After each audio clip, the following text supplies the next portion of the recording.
Howdy, howdy, folks. How we doing? Hello, Christinos.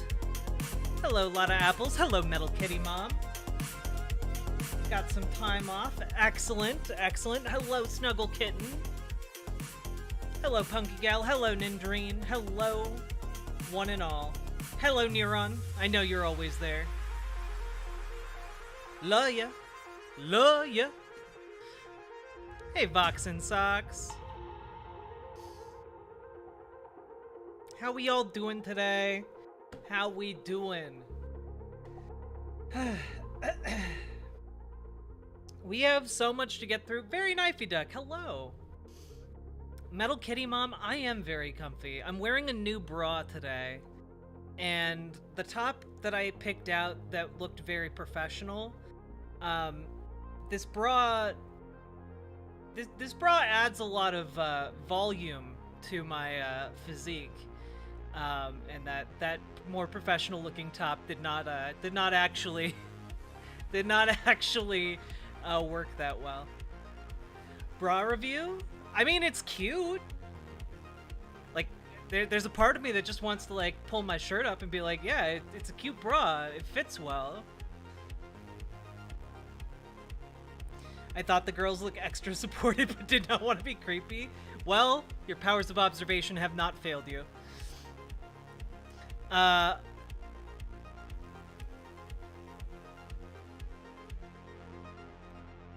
Hope you all had a wonderful weekend. I love comfy bras.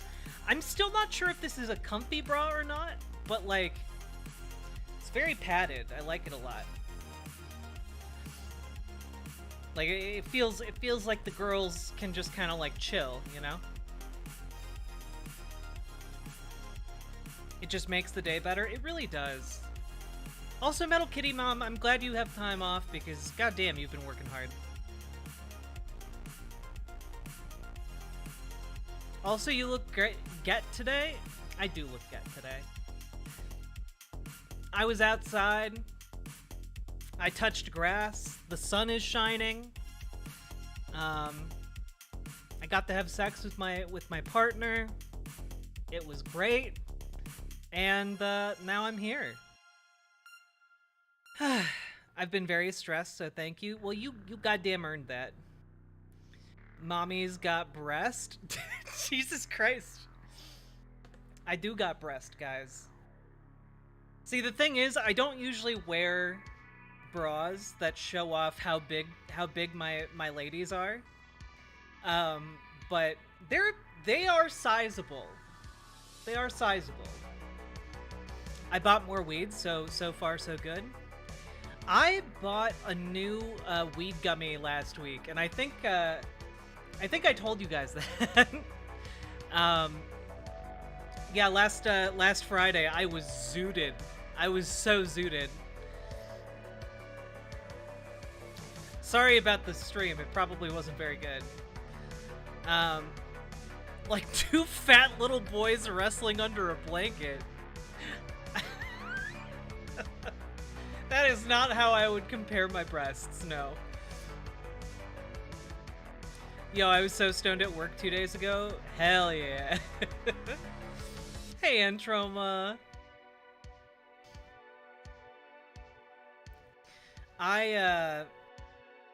Yeah.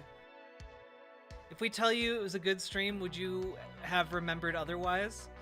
I gotta be honest, I know it wasn't a good stream, so you can tell me that if you want, but it was not my best work. I'll put it that way.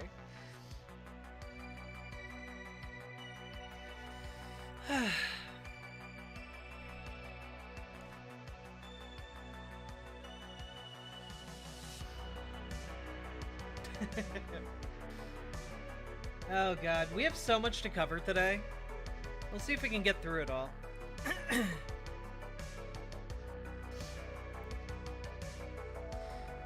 Let's see. Alright, the goal today, chat. The goal is to get through the stream and get paid, baby. Let's go.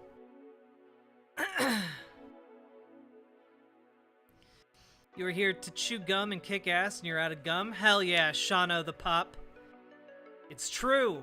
That is what I'm doing. And now the news. Not to be confused with the nudes, a very different type of program. Make your bank. I can only make the bank if you guys don't know. So would you say this is a stacked stream? Guys, I feel like I'm not I didn't wear like a particularly revealing outfit. I was actually kind of sad that I didn't feel like I had anything low cut. And you guys are still complimenting my breasts. And you know what? I like that a lot.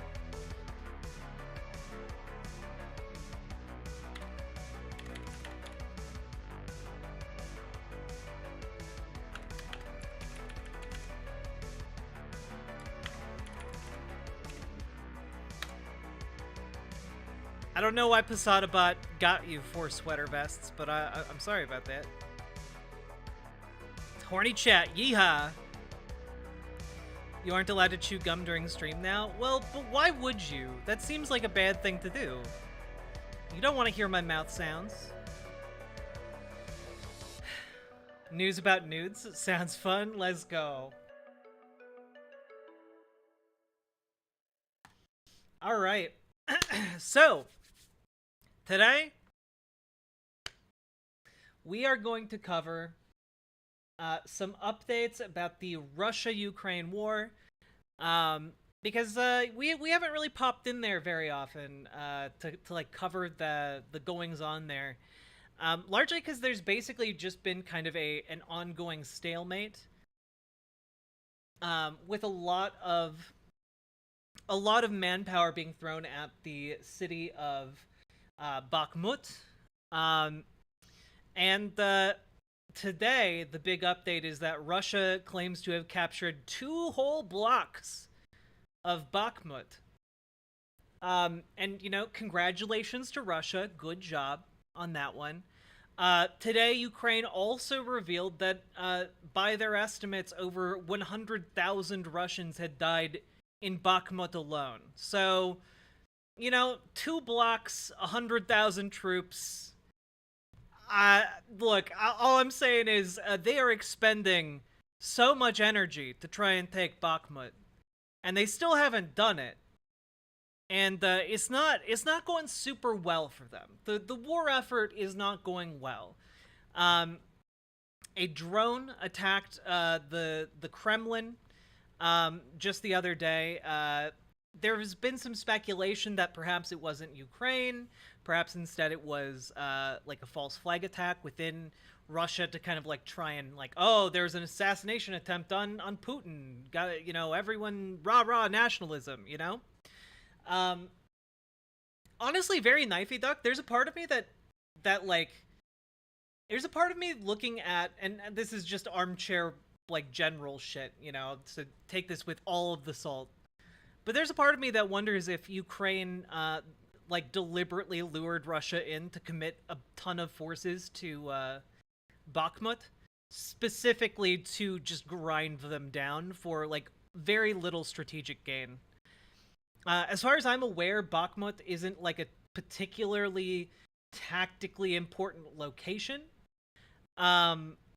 So it's not going great, is what I'm trying to get at. Additionally, the leader or the owner of the Wagner mercenary group, who is he's a Russian oligarch who's in close with Putin, and he's also a neo-Nazi, by the way. He's been like going on this weeks-long like social media attack against other members of like the Russian oligarchic elite, you know, blaming others for the failings of like the Russia's war gains, essentially, claiming that there are others in the oligarchy who are trying to defund and like basically eliminate the Wagner group by like not giving them enough ammunition. There's been a whole lot of like explosive claims from him. And now today he's claiming that he's finally received the ammunition that he's been so desperately craving. So we'll see if anything comes of that, but I doubt it. He was, in fact, actually threatening to pull the entire Wagner group out of the front lines in Bakhmut, which would be pretty wild. The estimated size of the Wagner group, last I checked, was over 60,000. Just really, really quick. Yeah, as of December at the end of last year, it was over 50,000. However, it's been thought that they've been continuing to recruit prisoners up until very, very recently. So, likely grown far beyond that.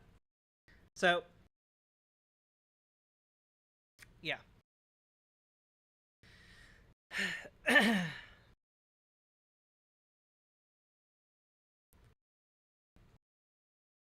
Yeah, like Ukraine's basically just like, okay, yeah, you take Bakhmut. Congrats, you won a bunch of rubble. Bye.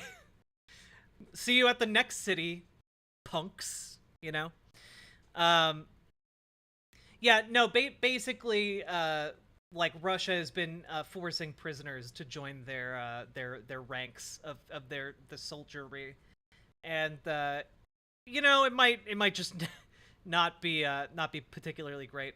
But to give you like a size comparison of just how big the Wagner group is, and I do need to emphasize here that whenever you see any like member of the dumb left talking about how Ukraine has neo-Nazis in it, just remember that you should always bring up the fact that Russia is directly employing neo-Nazi mercenaries via the Wagner group within Ukraine, and that the Wagner group itself is about as big as the standing army of Hungary or several other Eastern European nations on its own. So, like, yeah.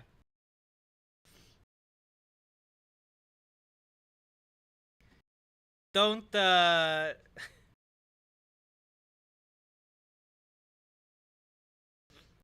don't go too overboard there, okay?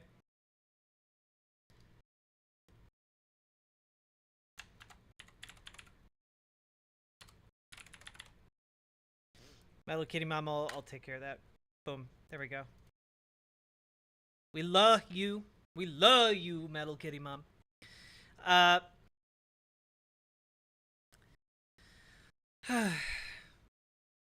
but it just seems to be overall that Russia's war gains incredibly small, especially considering that they have, by some estimates, gathered over 500,000 troops to try and invade Ukraine. So the gains very small, the losses incredibly significant, especially if you take Ukraine's estimate at face value. Now it's likely that there are significantly fewer than 100,000 confirmed kills in Bakhmut, but even like, guys, even if it's like half that number, right? The general rule of thumb with a lot of modern warfare is to assume double the amount of like injuries and casualties. Sorry, double the amount of like injuries compared to fatalities, right? So if there were 50,000 troops in Bakhmut who died, the chances are that there are going to be like 100,000 injured Russians. Like, it's not good, even if you like take into account that Ukraine may have like doubled their estimate. You know, like it's just not good. Not good for the Russians. But that's kind of where we're at there. Interestingly, we have to worry about the Zaporizhia nuclear power plant again, because basically they've been evacuating the southern region of Kherson. And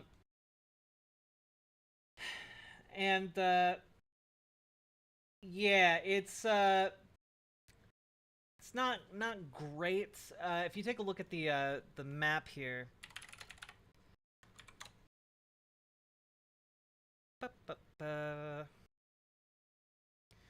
Okay. Right? You'll see that the Zaporizhia nuclear power plant in this area down here is occupied by Russia. Russia has been evacuating a lot of civilians from Ukraine to Russian-controlled areas like Russian Crimea or Russia proper. Um, and I'm not entirely sure if it's so much evacuating as it is forcibly relocating. That remains pretty unclear. But that has been what is going on. One of those two options. But yeah, Spicy Rock's bad. Spicy Rock's bad. The operations at Zaporizhia have closed down. So hopefully that means that there isn't the danger of Spicy Rocks. Let's see. We've seen the level of water in the nearby Kakhovka Reservoir rise 17.08 meters.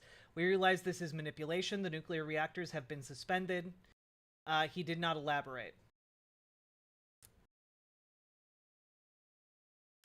The head of the UN nuclear power watchdog, Rafael Grossi, has previously said all 6 reactors at Europe's largest nuclear energy facility are already in cold shutdown, meaning they are not producing electricity, but they are still loaded with nuclear material. Grossi warned on Saturday that the situation around the plant had become potentially dangerous as Moscow-installed officials began evacuating people from nearby areas. Some 3,000 people have been evacuated from villages close to the front line. TASS quoted Belitsky as saying on Monday, including around 1,000 miners. Which, by the way, this is where a lot of the coverage about Russia's stealing children is coming from. It's coming from these kind of enforced evacuations. So it's not great. Not great at all. Hey, Miss Nixa, sorry.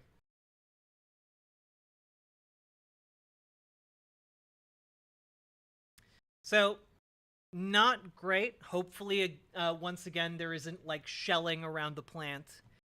That was one of the scarier moments, right? Additionally, one of the big updates right now is that I know that there are a lot of people who are saying, well, the United States needs to come to the table to help negotiate a peace. But like the reality is the United States is not the one like being the arbiter of these negotiations. You know, Ukraine has done things that the United States does not want it to do. Russia is largely the one dictating the flow of this conflict as it is the primary aggressor. And so that also means it kind of dominates what happens in the field of diplomacy as well. So a lot of people are claiming that the United States is blocking any attempts at peace with Ukraine because they want to use Ukraine as kind of like this staging ground to like destroy Russia, essentially. That I completely disagree with this take, by the way. But what we are seeing is that in a lot of the negotiations around the conflict, where the United States is stepping in some regards, Russia is the primary roadblock to achieving some kind of resolution. So, for example, one of the biggest diplomatic wins of the Russia-Ukraine conflict was kind of this grain deal, where grain was allowed to flow out of Ukraine because Ukraine is largely considered kind of the European breadbasket, you know? And by stopping grain in Ukraine, other countries begin to suffer from famine. This, I believe, is already happening in parts of Africa and the Middle East. It's not good. It's bad, actually. However, important to note is that that grain deal only goes until May 18th. So, part of the problem here is that if that grain can no longer flow, And if that grain is now being bombed by Russia, um, well, the rest of the world begins to suffer some extreme penalties, some extreme suffering begins to envelop portions of the globe. And that's not good. That's bad. And that's why you're going to see some headlines like this piece from Al Jazeera. Ukraine calls on world to pressure Russia over grain deal. The Black Sea grain deal will expire on May 18th unless Russia agrees to its renewal. And basically, the United States is joining in on trying to pressure Russia into renewing this deal. But, of course, a lot of this depends on how Russia responds. And so far, Russia hasn't really responded. Okay? The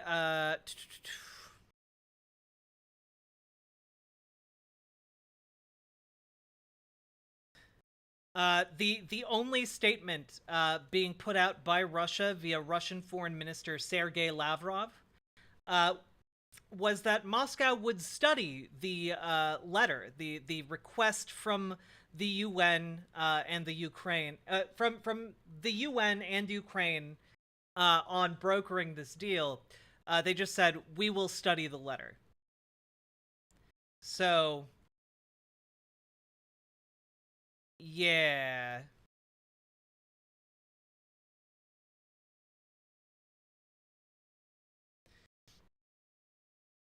Now, there have been a few conditions that Russia has communicated. Okay, so far there are 5. All right. One is connecting the Russian Agricultural Bank to the SWIFT payment system, i.e. they want to be able to conduct international exchanges via their agricultural bank. Also, they want the resumption of supplies to Russia, like agricultural machinery. And they also want the reinstatement of insurance for Russian sailing vessels. Which I don't think they're going to be able to get, frankly. Those aren't really doable by and large, right? For a couple of reasons, right? So one of the reasons is that reconnecting the Russian Agricultural Bank to the SWIFT payment system kind of undermines the entire point of the financial sanctions that have been leveraged against Russia, which, of course, the UN wants to remain intact as much as possible in order to hasten the end of the Russia-Ukraine conflict, right? Second of all, the resumption of, like, selling agricultural machinery and spare parts, and insurance also kind of comes with reconnecting the Russian economy with kind of that international payment system, which is basically a major roadblock to getting any of these things done. So, a lot of this isn't terribly doable in terms of how or what is being asked for as, like, the deadline for this grain deal approaches. So, I mean, we'll see what happens, but again, the main issue here is that Russia is trying to leverage the one successful diplomatic victory that has been achieved so far in this war to try and lessen the sanctions the globe has on it by basically pointing a gun at the grain being exported from Ukraine and saying, it'd be a shame if something happened to it, huh? You better, you know, lift some of these sanctions, huh? Like, that's basically what's happening. I think the response to all these conditions should be eat my ass, Vlad, but that's just me. Yeah, I mean, frankly, yeah. But, you know, it's the UN, so it'll probably be like a 10-paragraph essay. Also, this is a very important update for you all. Okay? Important update. Donald Trump is now officially prohibited by a judge from posting any evidence in a hush money case to social media. So basically, this is pretty unheard of. Um, in certain sensitive cases, defendants or people who are accused of crimes will be barred from talking about the case outside of the courtroom. Um, but like that tends to be extraordinary circumstances, and like the level of extraordinary circumstance you have to achieve to be barred from posting on social media when you're a former president of the United States is wild. Wild. Yeah, let's see Donald Trump rack up these contempt of court charges, okay? Like he's yeah, oh my god, he's going to have like 50 of them by the end of the week. You know? It's wild. But yeah, Judge Juan Merchan sided with the request from the Manhattan District Attorney's Office regarding what Trump can publicly say about aspects of the case. So as we go into this here, um, Merchan's order says that anyone with access to the evidence being turned over to Trump's team from state prosecutors shall not copy, disseminate, or disclose the material to third parties, including social media platforms, without prior approval from the court. It also singles out Trump, saying he is allowed to review sensitive, limited dissemination materials from prosecutors only in the presence of his lawyers, and shall not be permitted to copy, photograph, transcribe, or otherwise independently possess the limited dissemination materials. So yeah, nah, nah. It like he's not gonna be able to talk about this case on social media, and he's going to be lit. Now he's not going to be. He's actively mad right now. They had to put him in like tiny little like hand restraints on each hand to prevent him from typing on his phone. Amazing, um, amazing stuff. Amazing. Shano, squish. Kind of disappointing, not gonna lie. Oh, how can that be disappointing? 10-letter name. How can that be disappointing? Like, holy moly, he is gonna be devastated by this. There, like, his inability to like control himself is going to get him like he's already facing 34 charges in that Manhattan DA case. He want to bump that up to 35, 36. Like there's a very real possibility of him doing that. And that's kind of amazing. He's got the little fluffy mittens on. Yeah. Oh, it's going to be so good. It's going to be so good.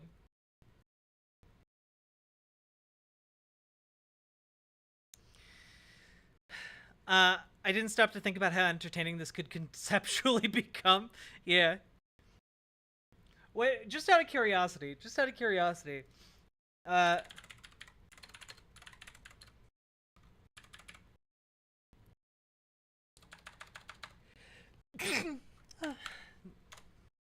okay.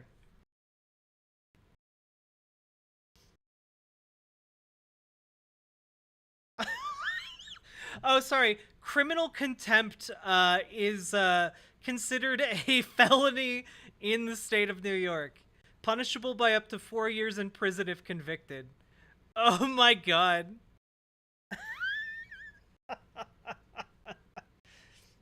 Oh god.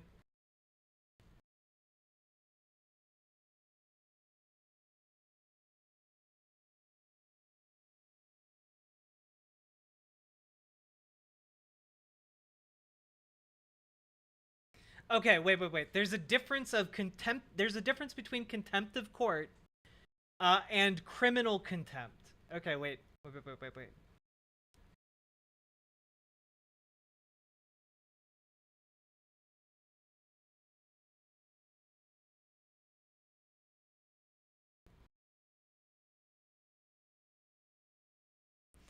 Oh god.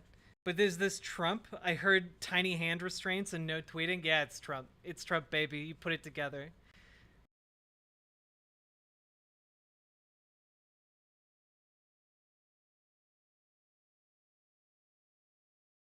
Man, basically all of the if you just Google contempt of court New York, you just get a bunch of results for divorce court. Oh my god, amazing.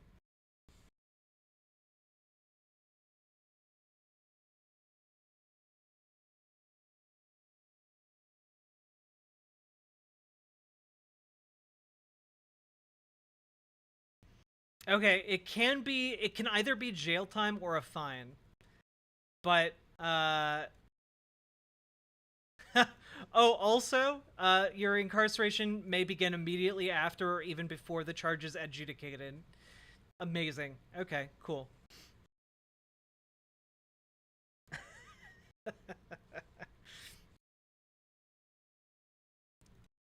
It's the kind of thing where it seems to be the kind of thing where like if it's like a one-off, you probably just get a fine.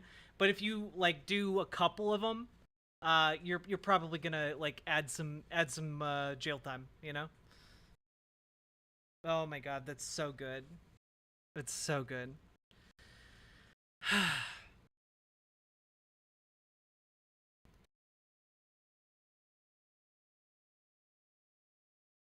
Okay. Also, North Dakota, racking up some L's. Okay, racking up some L's. The North Dakota governor has outlawed pronoun policies in schools. So let's see. Does that mean they've outlawed all pronouns? Who can say? Governor Doug Burgum has signed a bill that prohibits public schools and government entities from requiring teachers and employers to refer to transgender people by the pronouns they use, the governor's office announced Monday. So basically, what it means is it used to be that schools would have like a policy that like, oh, if there's a trans kid, use their preferred pronouns, you know? Excuse me. And turns out they don't like that very much. They being conservatives in North Dakota. So they have outlawed policies regarding pronouns in their government and schools.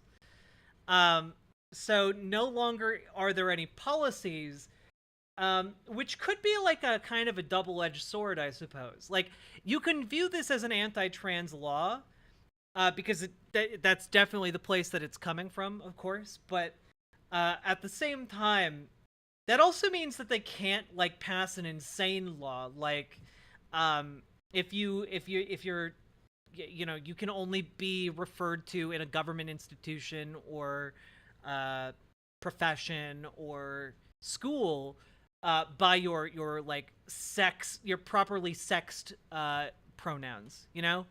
So on the one hand, at least they can't legislate that you have to use the wrong pronouns. They leave it up to like individual teachers, I suppose. Um, which is better than some states, but yeah, it's not great. It's not great.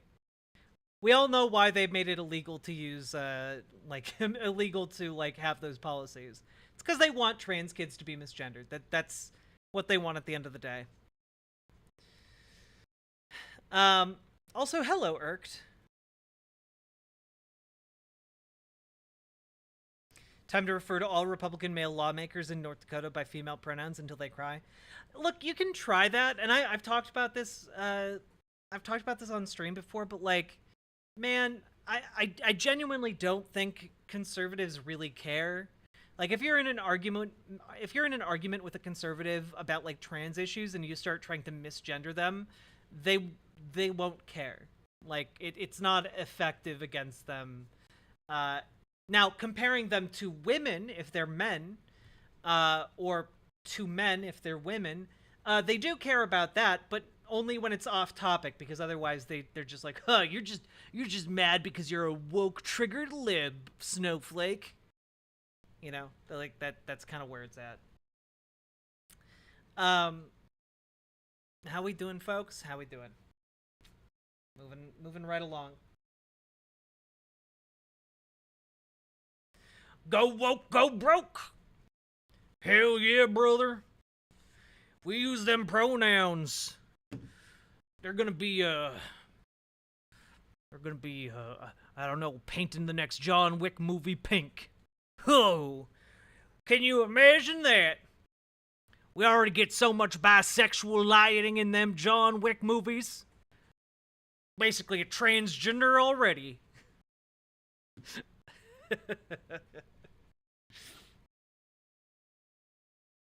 When they attack trans people but play their sense of gender security in defense mode, yeah. I still haven't seen a John Wick movie. They're really good, Darkstar Mike. Like all of them. Third one's probably the weakest, but the first, like, two and the fourth one were baller. Okay, are they still wanting some sort of check for people to go into certain bathrooms? Shano the Pop, I'm not sure about North Dakota. I know that they're passing that legislation right now in Florida.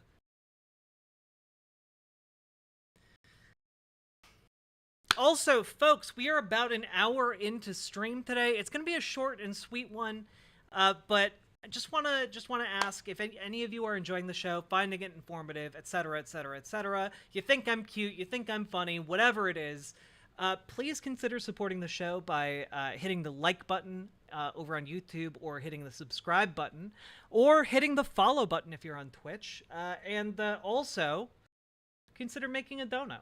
Okay? Subs and donos, especially if you make them over on riverboat.gg, which is where the on-screen chat is, help me so much to stay afloat and keep this show going. And I'm really hoping we can keep making it through the next few months here as we transition to using riverboat.gg. Yeah, if we got any Oilers in the house tonight, would appreciate it. Because I do stream full-time, and this transition has been rough, to say the least. We kind of, like, tank our numbers on Twitch and tank our numbers on YouTube, but there's a critical supply of you guys over on riverboat.gg.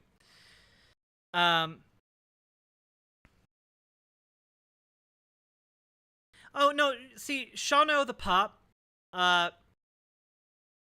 they're never going to have, like, an employed bathroom checker. What they're just going to do is rely on, like, you know, the Karens of the world, or the Billy Bobs of the world to, like, who, you know, the types who can always tell when someone is trans. They're just gonna rely on, like, basically the bathroom Gestapo to try and point out the transes who are using the bathroom.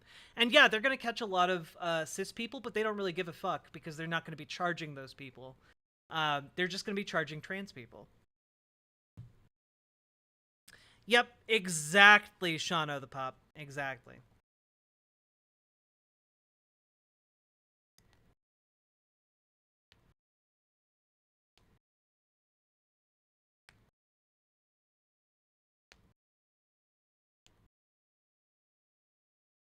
Oh yeah, no, very knifey duck. Yeah, no, all of these conservative states where they're outlawing, like, trans people being able to live, all of the conservatives are just, like, every day whacking their meat to, like, trans porn. Okay.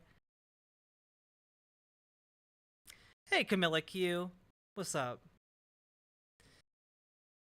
We're about to get into just a fun little palate cleanser. Yeah, no, they're gonna have citizen transvestigators, guys. It's not gonna be fun.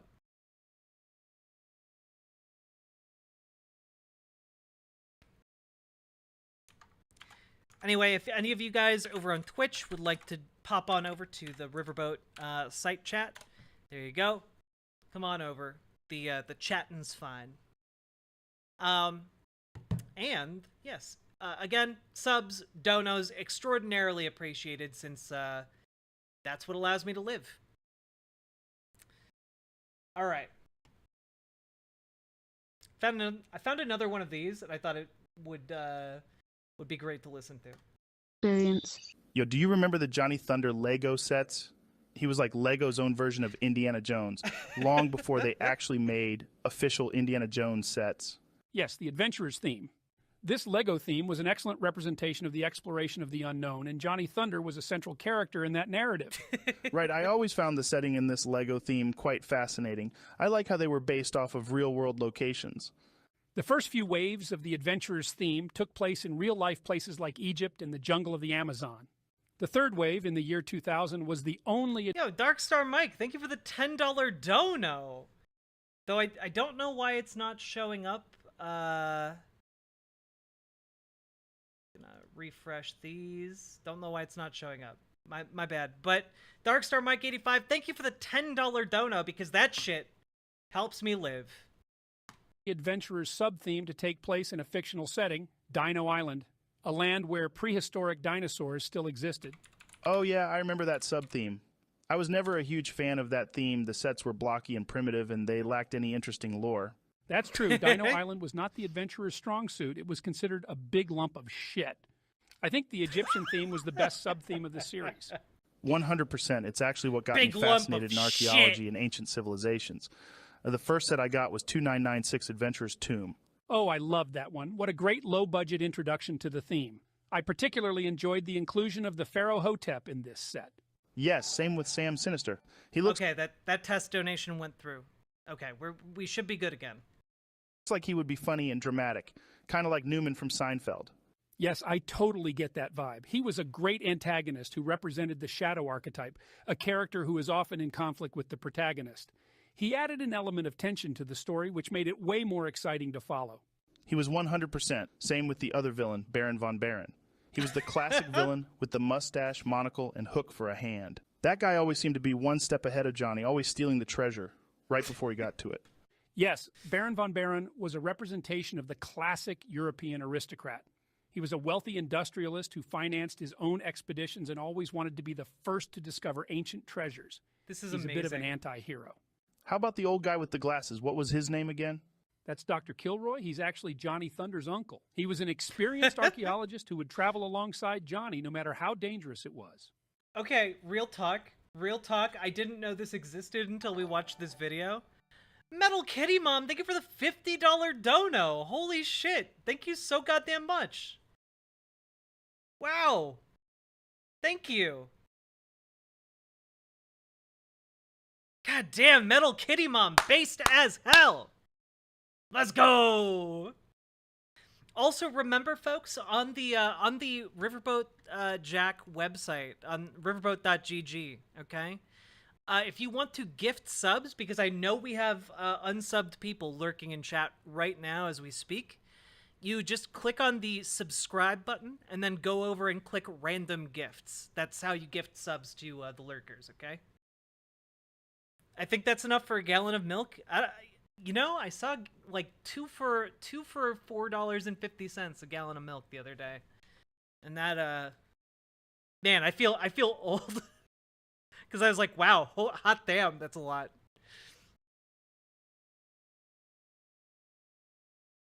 So yes, thank you for paying for my next gallon of milk, Metal Kitty Mom. What? That's a steal? I know it's a steal. It just made me feel old because in the back of my head, I was like, I remember when milk was like half that price. You're welcome. Thank you so goddamn much. But also,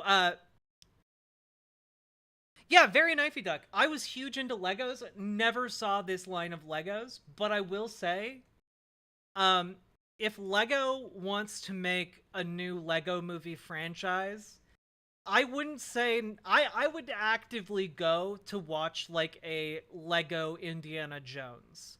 You know, not to be clear, not Lego Indiana Jones, but Lego Indiana Jones like universe, you know? I would watch like this line of toys being adapted into like a film.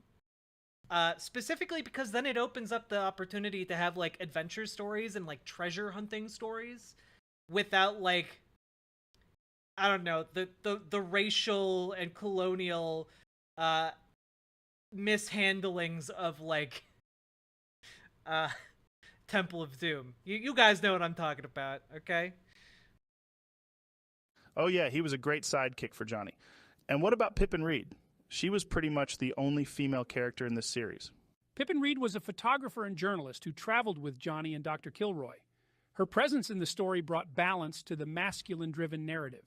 True, she was definitely one of LEGO's original female heroes. Yes, and she was also a competent adventurer, which was a refreshing change from the typical damsel in distress trope. Were you a fan of the final sub-theme, Orient Expedition? Oh, no. When the Orient Expedition... Oh, no. Oh, no, LEGO, what is you doing? Oh, no, LEGO! LEGO! LEGO, why are you pulling a Temple of Doom with your toys? No! LEGO! Sub-theme came out in 2003. Oh, no. I was very excited that we got 3 new I regions spoke so too soon. I feel like the Breaking Bad meme right now. to explore. I feel like this time around, we got the quality and the quantity. There was a nice variety of temples to explore in this theme. That's yeah, cool. Orient Expedition had Johnny exploring India, the Himalayas, and China. I particularly liked the large elephant pieces they had in set 7414 Elephant Caravan. That set was the shit. Yeah, same. That was an all-around great set, one of the best in that wave. I was quite fond of Johnny's charming Indian ally, Bablu. Yeah, I love that guy. I also thought it was so cool how Johnny had an Asian girlfriend, Jing Li. Yeah, good for him. Jing Li was a pretty young thing. Of the 3 regions in Orient Expedition, which was your favorite? India, without a doubt. Those sets piqued my interest in the Indian culture as well as their cuisine. Totally. And the Scorpion Palace was the highlight of the Indian sub-theme for me. I really love that style of architecture. Oh, me too. Another honorable mention is set 7411 Tigura's Roar. The play feature in that set was exhilarating. This is non-canon, but I also remember Johnny Thunder appearing in some LEGO Studios Has he explained about the Lego lobster yet? No. sets as well. That's correct. Johnny appeared in set 1355 Temple of Gloom and in the Jurassic Park 3 set 1370 Raptor Rumble for some reason. Wow, was he actually in that movie? He was not. But by the way, the reason it's typically like I hope you guys know that like Oriental is typically considered like a light racial slur. Like if you call someone that's pretty bad actually. But additionally, when using the term the Orient, that's also typically considered not great, specifically because Orient is as a term for like, you know, East Asia, basically is made in opposition to or with reference to Europe, right? So the Orient is like a land oriented to the east of Europe. That's kind of how that works. And people in Asia kind of resent being labeled a term in reference to like they were discovered by the Europeans as opposed to just existed there for thousands of years. You know? Yeah, the Occident versus the Orient, yeah.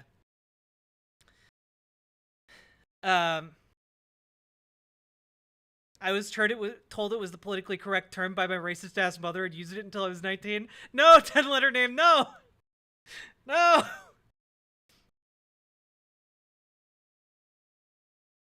Now, I've also heard that it is more acceptable to say Oriental rug, like to like talk about like the styling of like a piece of art or like objects and their origins. I've heard that that's not racist, but what is racist is talking about like a person as being Oriental. Yeah. So that's your lesson in racism for the day. And then, hey.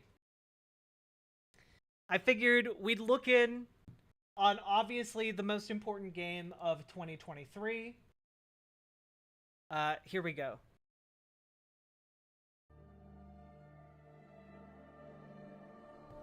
It's Skyrim, baby! Let's see how it's doing in 2023.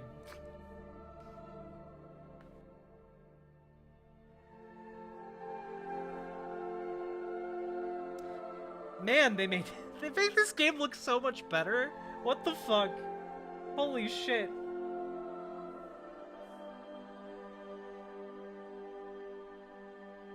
Like, holy shit.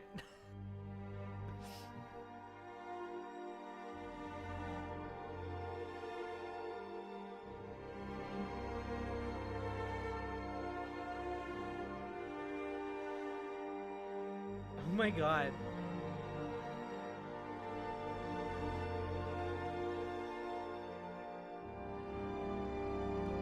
I have never played Skyrim with mods.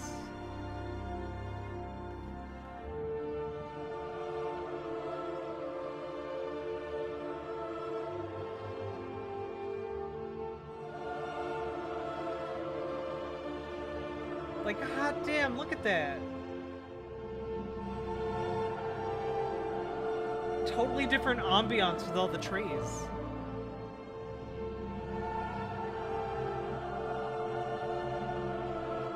Jesus Christ.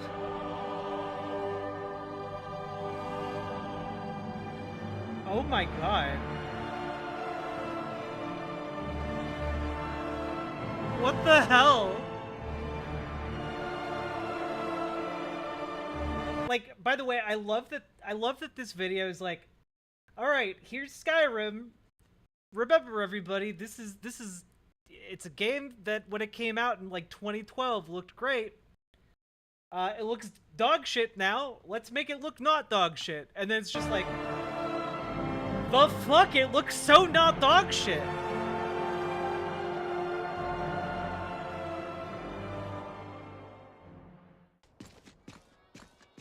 I bet this is like just absolutely terrible to run though.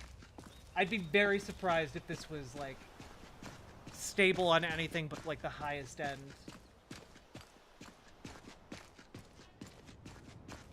Like it look like fucking leaves and pine cones and shit on the ground. That's wild.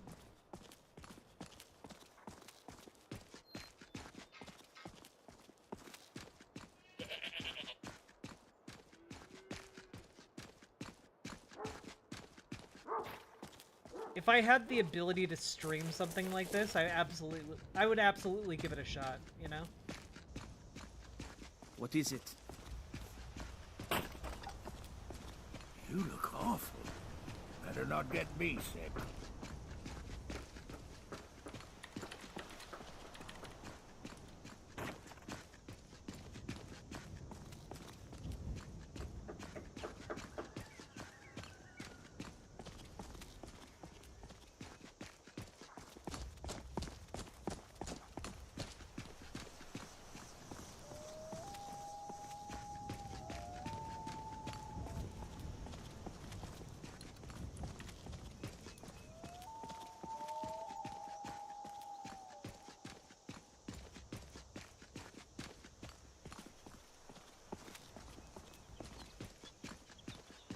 Yeah, you can see even the computer that's like capturing this is like having a hard time.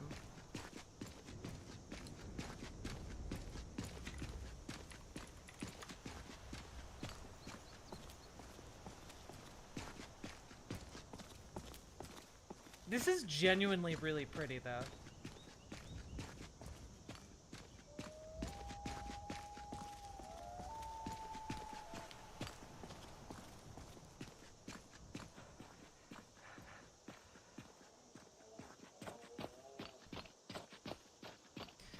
Would I be surprised? I feel like the graphics requirements of these mods would be enormous.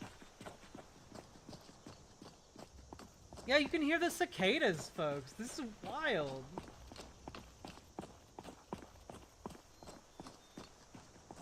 But they'll never be able to fix the longsword clipping into your back and through your cape.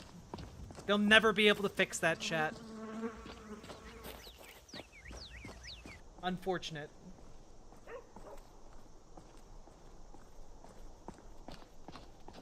But I suppose that's what happens when you wield a sword that just is so long it is physically taller than your character. It's literally clipping through the ground. Tendrils of thought.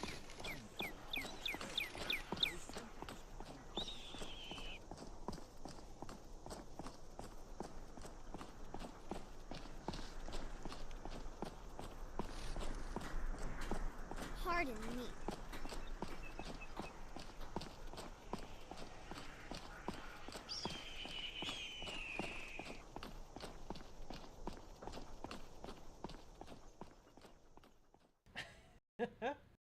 Wild. Additionally, chat, one more thing. This is being worked on. I have mixed feelings about it as someone who's very much all about writing. But this was revealed last week.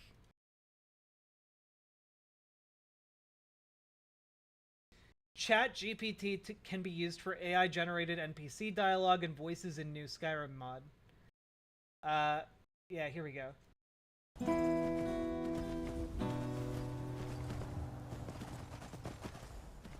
So were you ever told campfire stories? Let me think. Yes, my family and I used to tell campfire stories during our hunting trips. We would share tales of great Nordic heroes and legendary creatures such as trolls and draugr. I remember once my father told us a story about a warrior who battled a powerful dragon and emerged victorious. It was a thrilling and inspirational tale that instilled courage in me and my siblings. As a housecarl, my identity is closely tied to my duties and my role as a protector and servant. However, I do have my own thoughts, feelings, and desires, and I strive to maintain a sense of balance between my duty and my inner self. It can be a challenge at times, particularly when my emotions conflict with my duties or when I am faced with difficult decisions. However, I try to stay true to who I am at my core, and to act with integrity and honor in everything that I do.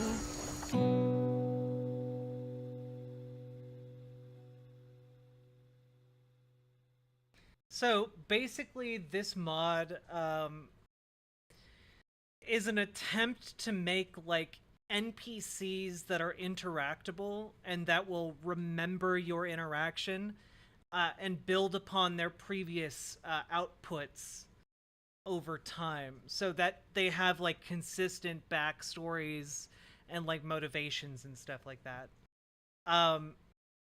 But also, yeah, I feel like the drawback there is that you there's nothing there's no human being really writing the dialogue. There's no intention there. So the AI bot can basically just be strung along to eventually be whatever you want it to be, really. But also just I know that the audio is janky as hell and robotic and whatnot, but they're eventually gonna figure that shit out when it comes to AI voices, you know? I think it's a way for them not to pay voice actors and make the storyline themselves. Oh yeah, 100%. But also, this isn't being put out by Bethesda. This is being put out by a modder who just wants to see what they can do with ChatGPT, you know? So it's just kind of it's just kind of how long, especially in Skyrim, where you have your ultra nationalist racists and then you have the fucking Imperial forces. You know, how far do you really have to get to be able to really have some just horrific interactions with NPCs, you know? Bethesda's never lifted features whole cloth from popular mods before. Nope, no sir. I mean, but also, let's be honest, Bethesda's probably also already been eyeing shit like this. You know, the original release of Skyrim had the infinite quest line, you know, stuff where it would generate new filler quests all the time, you know? This is an okay use. Skyrim is a dead thing, and most of the NPCs have one line. Yeah, I'm not that upset about the mod itself. More, intrigued about how it could be used in the future. And like I think that there are ways it could be used as a really interesting storytelling tool. But like it's going to be a while before we hit that point. And in the meantime, I feel like there's going to be a rush to monetize the work that these AI chatbots do before like really understanding the tool set, you know? Also, I was going to bring this up. I wasn't going to bring this up until later, but it's relevant now. Boop. Chat GPT is powered by these contractors making $15 an hour. This is a news story from NBC. 2 OpenAI contractors spoke to NBC News about their work training the system behind Chat GPT. Alexei Savreau, a 34-year-old in Kansas City, says he's done all kinds of work over the years. He's made fast food sandwiches, he's been a custodian and a junk hauler, and he's done technical sound work for live theater. These days, though, his work is less hands-on. He's an artificial intelligence trainer. Savreau is part of a hidden army of contract workers who have been doing the behind-the-scenes labor of teaching AI systems how to analyze data so they can generate the kinds of text and images that have wowed people using newly popular products like ChatGPT. To improve the accuracy of the AI, he has labeled photos and made predictions about what text the apps should generate next. The pay, $15 an hour and up, with no benefits. Out of the limelight, Savreau and his other contractors have spent countless hours in the past few years teaching OpenAI's systems to give better responses in ChatGPT. Their feedback fills an urgent and endless need for the company and its AI competitors, providing streams of sentences, labels, and other information that serve as training data. We are grunt workers, but there would be no AI language systems without it, said Savreau, who's done work for tech startups including OpenAI, the San Francisco company that released ChatGPT in November and set a wave of hype around generative AI. You can design all the neural networks you want, you can get all the researchers involved you want, but without labelers, you have no ChatGPT, you have nothing, Savreau said. It's not a job that will give Savreau fame or riches, but it is an essential and often overlooked one for the field of AI, where the seeming magic of new technological frontier can overshadow the labor of contract workers. And I just want to like point out that like, man, like every time like I kind of like forget about like the labor that goes into training these AI like networks. It's wild, right? You have the contractors who are doing the labeling, but then you have like the underpaid Kenyans who are like doing like the moderating. And it's just like at the end of the day, it almost keeps coming across. And I know it's not quite the same, but it keeps coming across as like that drone food delivery app. Do you guys remember this? It was from a few years ago.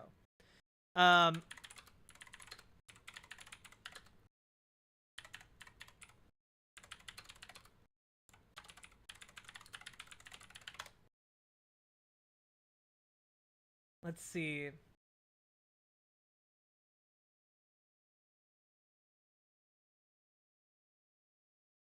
Yeah, there was like this entire like drone delivery service that would control the drones. People thought they were like, oh, it's just AI piloting the drones.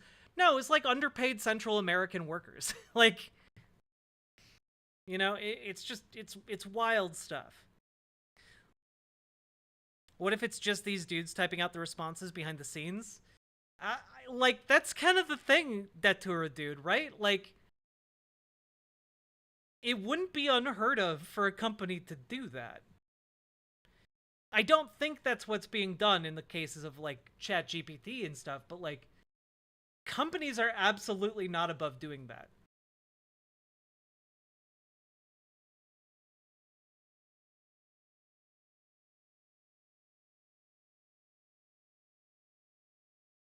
Hey, Winby, how you doing?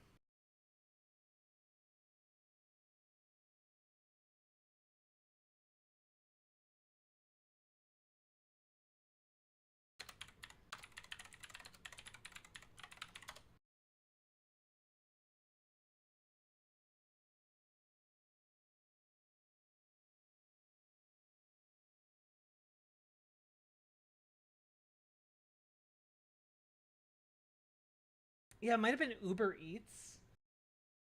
Was trying to do the drone delivery. Can't find the story now.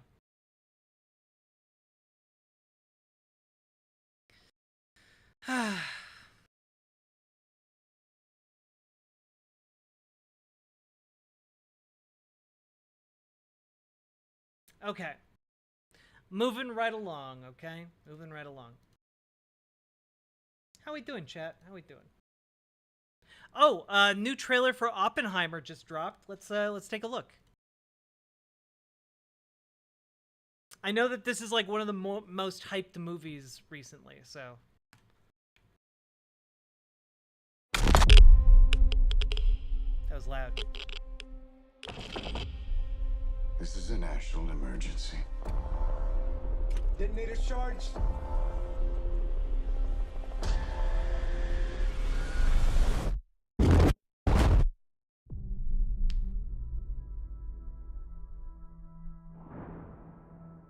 We're in a race against the Nazis. And I know what it means. If the Nazis have a bomb. We have a 12-month head start. 18. How could you possibly know that? We've got one hope. All America's industrial might and scientific innovation connected here. A secret laboratory. Keep everyone there until it's done. Let's go recruit some scientists. Build a town, build it fast. If we don't let scientists bring their families, we'll never get the best. Why would we go to the middle of nowhere for who knows how long? Why? Why? How about because this is the most important thing to ever happen in the history of the world? You're the great improviser, but this you can't do in your head.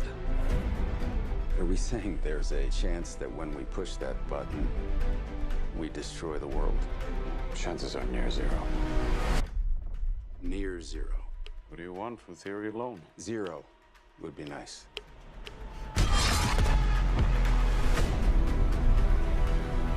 This is a matter of life and death. But I can perform this miracle. World War II would be over. Our boys would come home. That's happening, isn't it? The world will remember this day.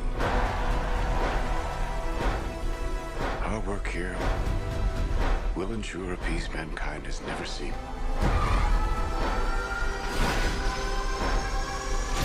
Until somebody builds a bigger one. You are the man who gave them the power to destroy themselves. And the world is not prepared. 8,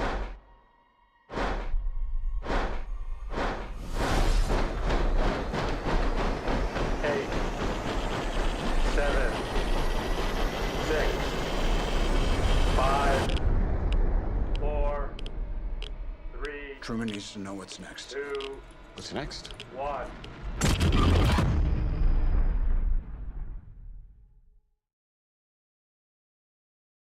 God damn. That actually looked really, really good. I'm not a huge... You know what? I've liked every single movie that Christopher Nolan has put out. But, like, I always kind of forget that I liked his movies. Like, in my mind, like, I look back and try and remember the movies, and it's just like Interstellar is loud and big and bombastic, but then, like, was it good? I mean, I guess it was good. I liked it a lot. But, like, I never get hype for his movies, you know? I will never forgive him for the crime of introducing, like, the world of, like, advertising film to the... Do you guys know what I'm saying? Like, the sound that he does in all of his trailers. Like the big noise.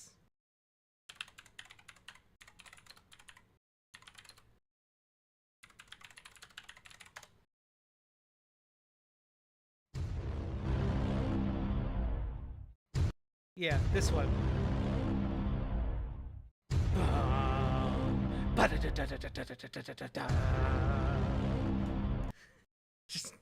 Just one long giant fart.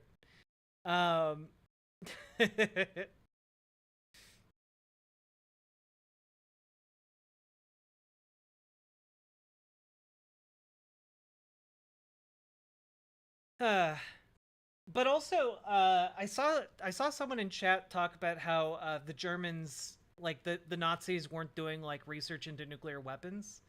That's just not true. Actually, they were starting research into nuclear weapons in like the late 1930s. They had a program called like the Uran Project. The Uranium Project. Yeah, they were doing all kinds of shit, but like, keep in mind in like the 1930s, like the United States had very little idea of like how far along any of the Nazi programs were. Yeah, the monster screech. Thank you, Jessica the Black. New dot? What?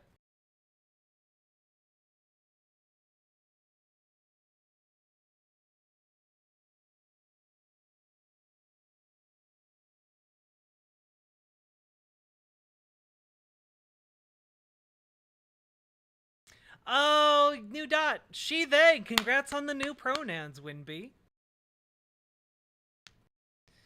They were pretty far from any bomb, though. Yeah, but they were probably farther along in nuclear research than the United States was at the time of, like, the Manhattan Project.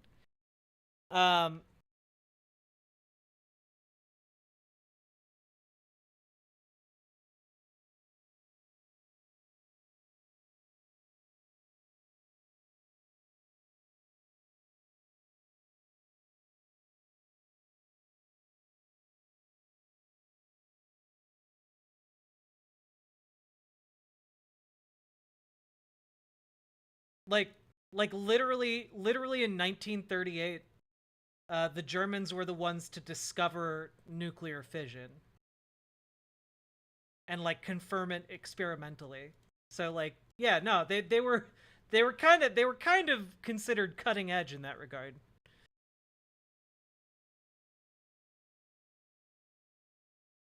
Bunny.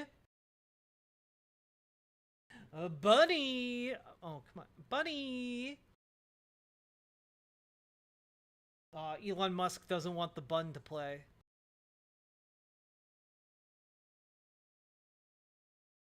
Okay. Alright, fine. Fine. You don't want the bunny to play, you don't want the bunny to play. I get it, Elon Musk. I get it.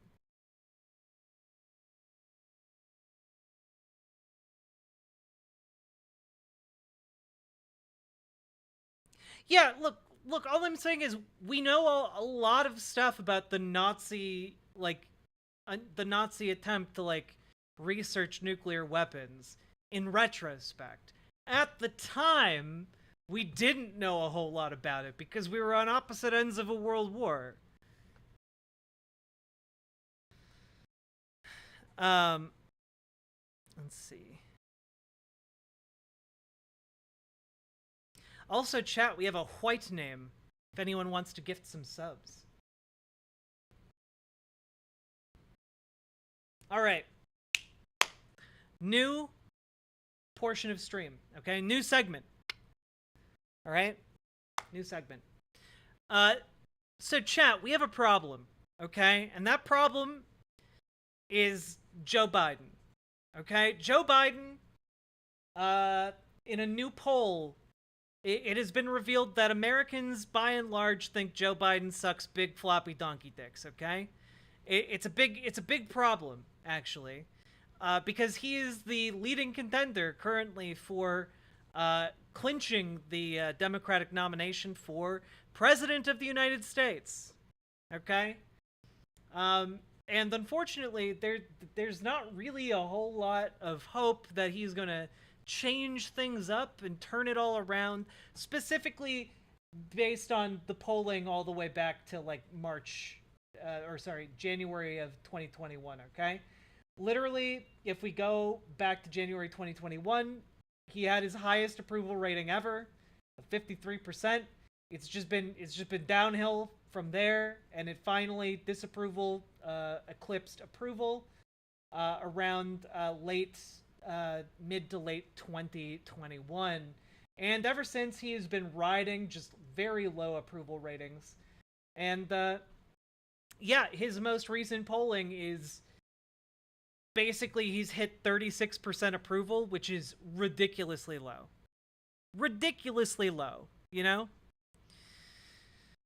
And, like, we have to look at a few of the reasons why. Like, Americans are just not in a great place right now. Like, goodness. Here's a story out of Boston from today. Lines stretch down the block at food banks as costs go up and pandemic aid expires. Hey, Joe Biden, extend the pandemic aid. That would help you a lot, okay? But instead we're acting like the pandemic needs have gone away when really they haven't. The costs have just gone up. And it's not great. But yeah, no, Joe Strikebuster Biden over here, fucking everything up. Fucking everything up when it comes to support from the working class, because he's not a great candidate. And by and large, people consider him to be too old at this point. You know, people got behind him to oust Trump, but they don't want to get behind him a second time. And his goddamn ego is so big that they want to run him instead of literally anybody else.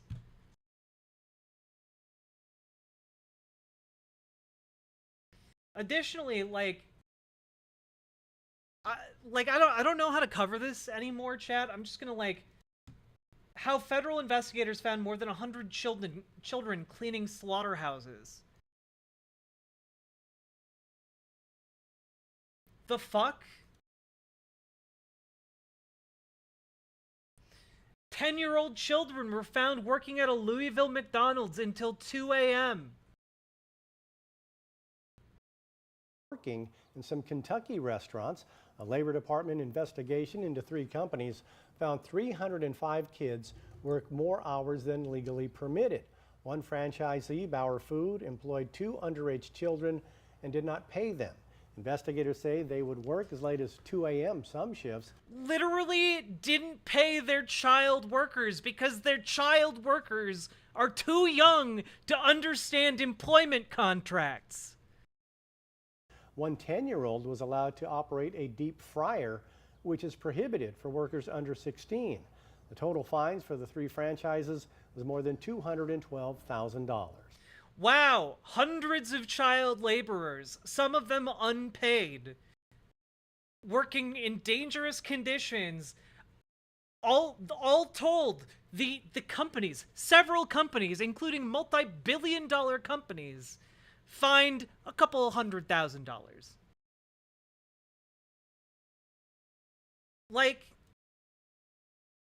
The economic conditions are so bad in the United States that they're literally bringing back child slave labor. And that's not even an exaggeration. They weren't paying 10-year-olds. And on top of that, the aid from the Biden administration got cut.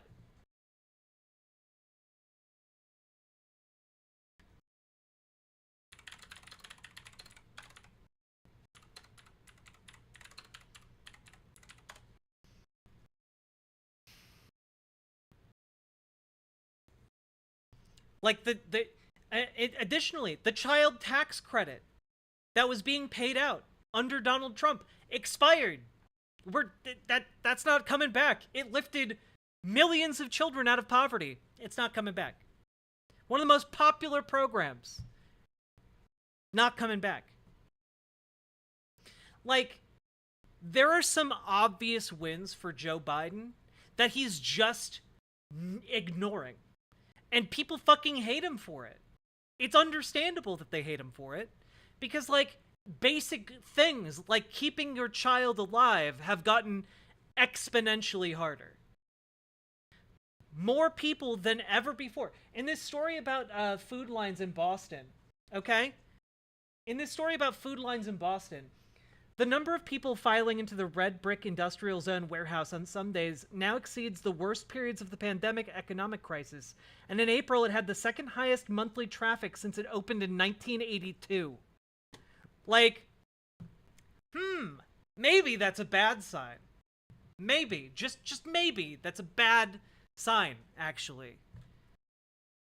And I don't see what Joe Biden is doing to really bring that to heel right now. There are programs he could instate right now that would help these people. There are programs he could, like, exert his executive authority to implement right now that would help so many people in America. And he's just deciding not to. Whether it's student debt relief, which he can do, he's just not doing. You know? Whether it's, emergency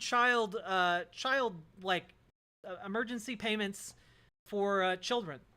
Not doing that. Okay? And then liberals will, like, sit around, why do people dislike Joe Biden? And it's like, well, because he's not helping people. That's why. And it's frustrating, because if he's our guy, he's the guy.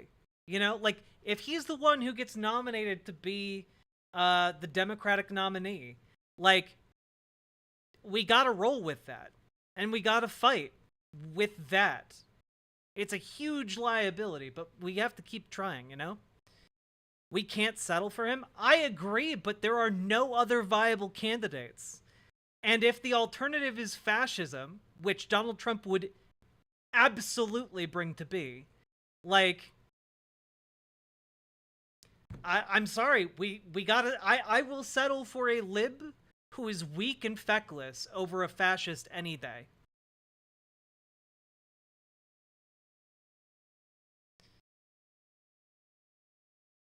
The problem is that the far left thinks it's Marianne Williamson and she ain't it. No, yeah, like, I don't understand the obsession with Marianne Williamson. I genuinely don't. Like, I like her. I like her messaging. But to pretend she has anywhere near the amount of, like, political power or political understanding that Bernie Sanders had, or political positioning that Bernie Sanders had, is insane. I'm very tired of all the madness. Unfortunately, just keep in mind, like, being able to check out is kind of like a privilege, you know? Like, it's not great, but we gotta play the hand we're dealt, you know? No way the DNC allows a feasible primary. I gotta be honest, I think people overstate the power of the DNC. Marianne Williamson is too new age. Yeah, she's a little bit too hippy-dippy. Yeah, she's great, but yeah, she's also not a serious contender for the presidency. I think she can introduce some, like, important talking points into the race, but that's about it. Wait, Kyle Kulinski is pushing Marianne Williamson? That's wild.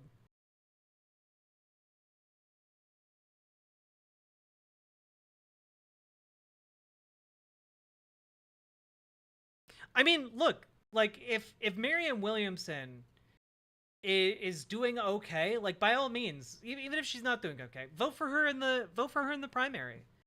But I can't in good conscience tell you guys to try and split the vote between Marianne Williamson and Joe Biden if the alternative is Trump. I can't do that. That would be me abandoning my core principles and basically everything I believe in order to encourage you to, like, follow your dreams straight into a fascist regime.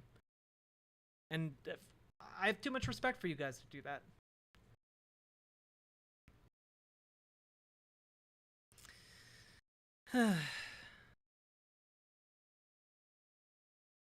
We have to vote for Biden versus Trump. No options. Yeah. Politics is very dumb, but also very important, unfortunately.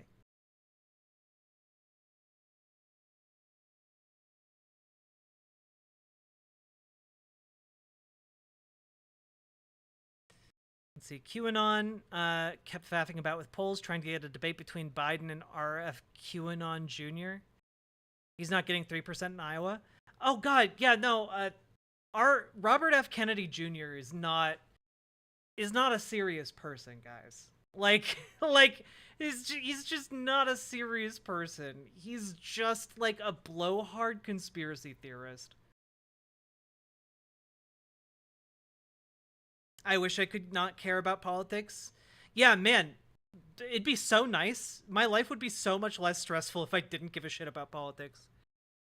Oh my God.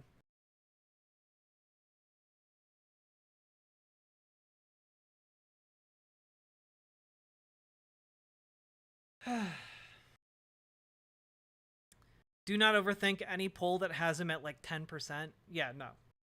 Saw a presidential ad for DeSantis Sunday, but he didn't pay for it. He's got some group to pay for it.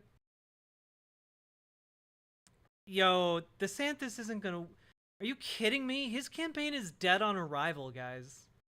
Like, how does he recover from the Pudding Fingers ad? He doesn't.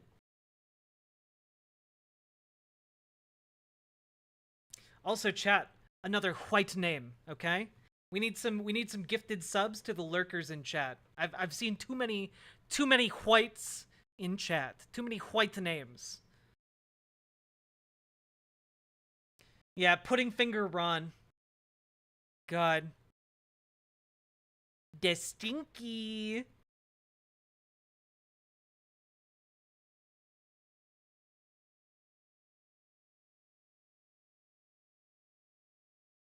If Marianne Williamson was, I guess, an advocate for a nominee, that would fit her better, and she would do great at that. Yeah, I think she did. I think she did really well for Bernie. You know.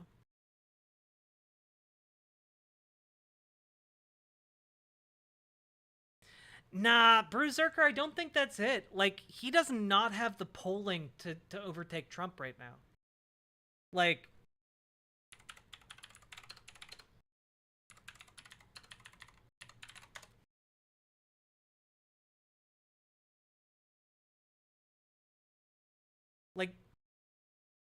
God damn, guys. Like, look at this polling matchup right now.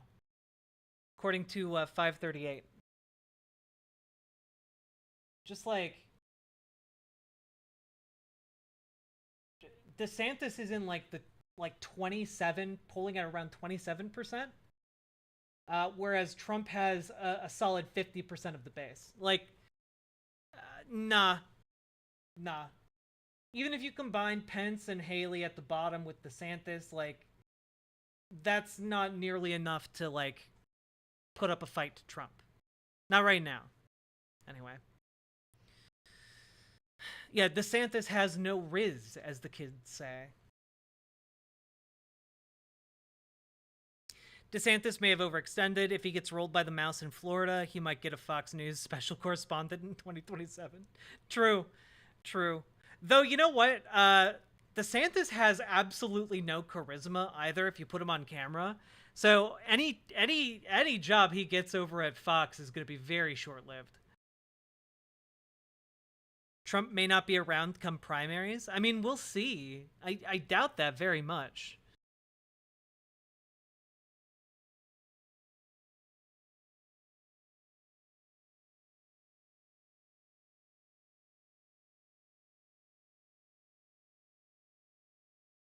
Is there a like the stream on YouTube command? Yes, there is. It's called like. Exclamation point like. Oh god. Oh god, it just linked to an old stream. No. Okay, we're good. It's fine. Oof. All right, we're going to update that command.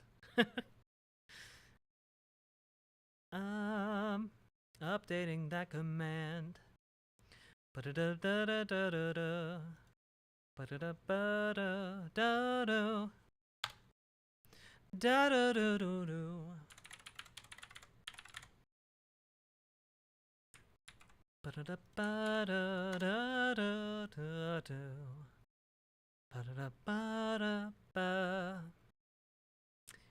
there we go. Isn't there a way to link the stream using the @ I have no idea. Riverboat.gay getting all the bells and whistles. Indeed, indeed, indeed. Now, folks, we have been streaming for about an hour 40. Again, this is going to be a short but sweet stream today. If you guys are enjoying the stream, please, please, please consider supporting by throwing some donos or subs. We do have a lot of white names in chat and lurking about. So consider gifting some subs over on riverboat.gg. All proceeds go directly to me. So if you want to gift subs and also make a dono, or like if you gift subs, it's basically the same as making a dono to me if you use riverboat.gg. So consider supporting the very valid cause of me not dying. I, for one, am a fan of that charitable goal, okay? I wish Spencer Cox would run so we could see if all these Republicans who say they're only voting for Trump out of party loyalty would have to stare down a moderate. They wouldn't. Republicans are cowards. Gay Aaron, thank you for the 4 gifted tier 1 subs. Holy shit. Holy shit. Holy shit. Thank you. God damn. Also, why is the alert not going off? Why, chat? Why?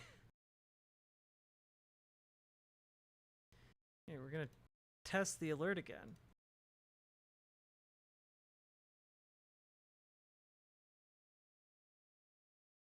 Okay, that alert worked. Why didn't... Nani?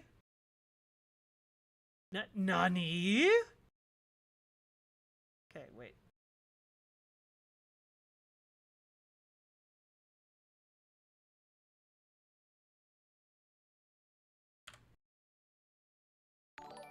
Oh, there we go. Aha! We did it.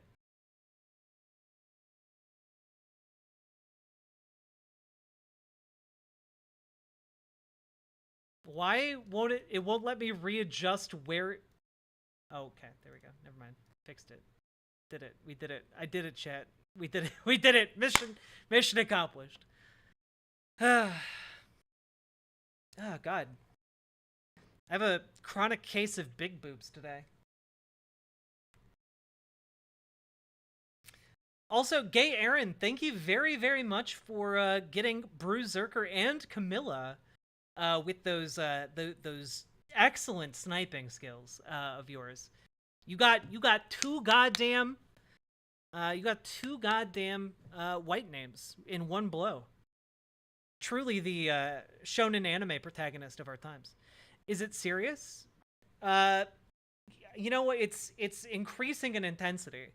Like, I'm just trying on a new bra today, and they feel huge. Like this bra actually makes my breasts feel huge, which is unusual.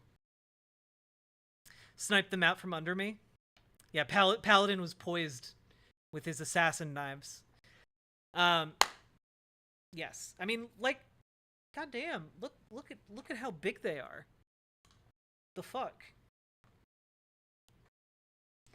Okay, folks.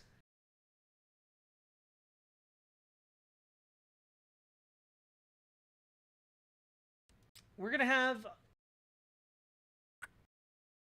Do we have time for this?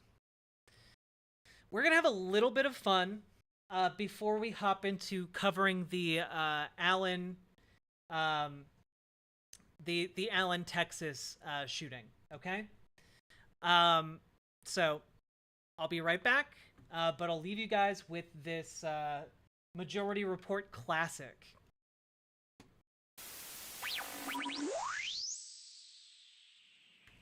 Hey, how's it going? I was wondering if I could answer your open challenge to libertarians. Of course. You got the phone reception to do it. I'm sorry, what? Of course. Oh, okay, yeah. So, I guess I should just explain my position so you don't have to guess which kind of libertarian I am.